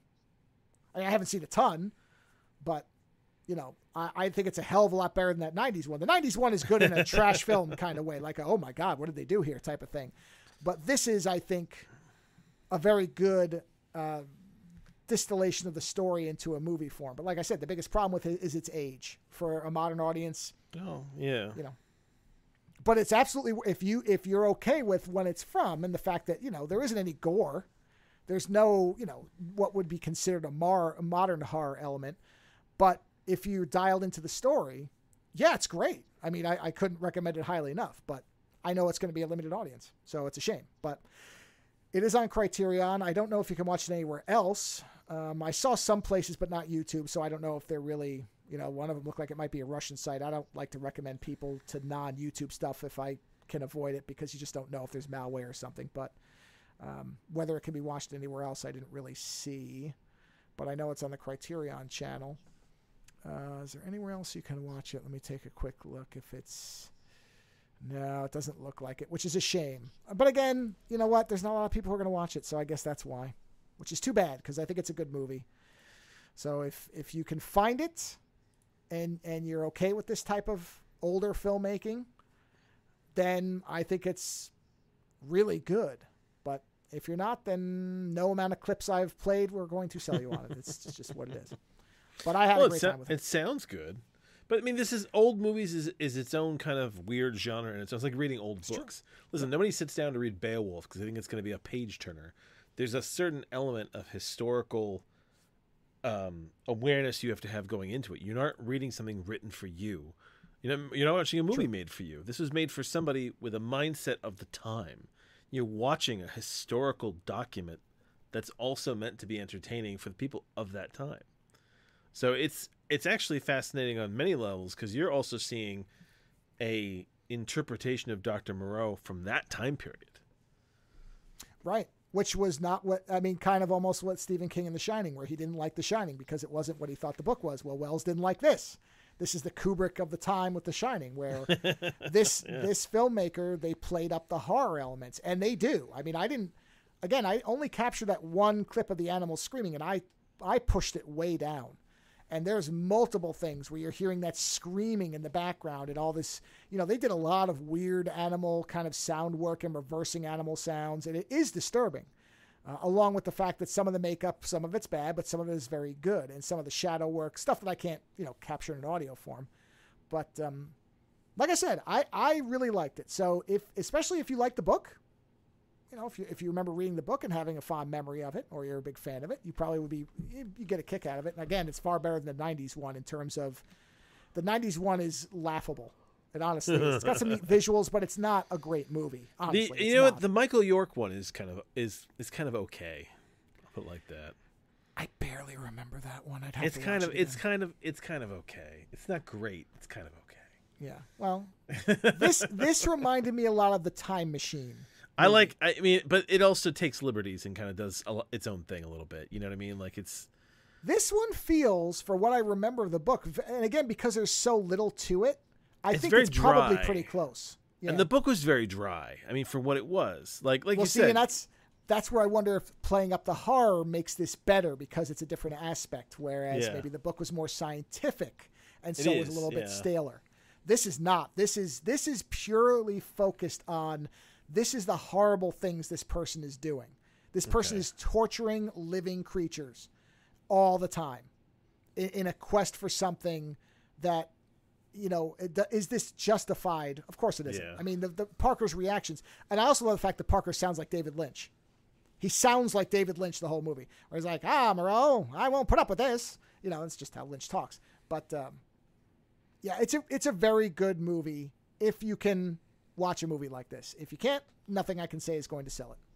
And the bigger crime to me is that you can't see it very easily, because this is a movie that I think more people should see who would be willing to watch it. I think it's a very good, for its time too. It's so because I attribute movies of this time with being like the sound's generally really good, probably because they didn't put a soundtrack to it. So the dialogue is very crisp and clear. The performances are wonderful. You know, you're only talking maybe 5 people in the whole movie that are actually, that you're following. And Moreau, the way that guy plays it, his whole look is it almost does have a Hitler look, but of course this is before World War II. This is way before. So again, I'm mapping modern things onto it, but he does have this kind of chubby Hitler look, which is, and his little, like the things where, and they light him in a really interesting way at times too, where he's got the little smile and they're underlighting him. So he does look demonic. It's really good. But like I said, I'm trying to sell an argument on something that I think a modern audience is going to be hard pressed for. But if you've never seen it and you do like older movies, then you should try to find a way to see it, because I think it is very good. Or if, like I said, you're a fan of the book and you want to see kind of a different, maybe it may be the best one. I don't know. I haven't seen them all, but this may be the best adaptation. So well, there you go. And that's it. So I'm sorry I don't have a better way to let everybody watch it, but if you can, I would say it might be worth. If you can find a way to watch it, you might want to watch it. Otherwise, you have Lando's reviews, which are much more easily accessible than the Island of Lost Souls. And that is a reminder of the name, Island of Lost Souls, not Island of Dr. Moreau. Even though I think they could have used it. I don't think there was any, or maybe they couldn't. I don't know how copyright. There was no copyright back then, so they probably just decided it sounded cooler. Which it is kind of a neat name. And on that note, we are done for the weekend. So enjoy whatever you consume. And we'll see you here again next week. Visit OzoneNightmare.com to subscribe to new episodes, browse through our back catalog, or to find links to support the show. Follow @OzoneNightmare on Twitter for the latest episode postings and other show information. If 280 characters just isn't enough, you can always email us, theozonenightmare@gmail.com. The opening theme for the show is provided by Heartbeat Hero. The closing theme is provided by Ogre. Please visit and support these artists using the links in the show notes for each episode.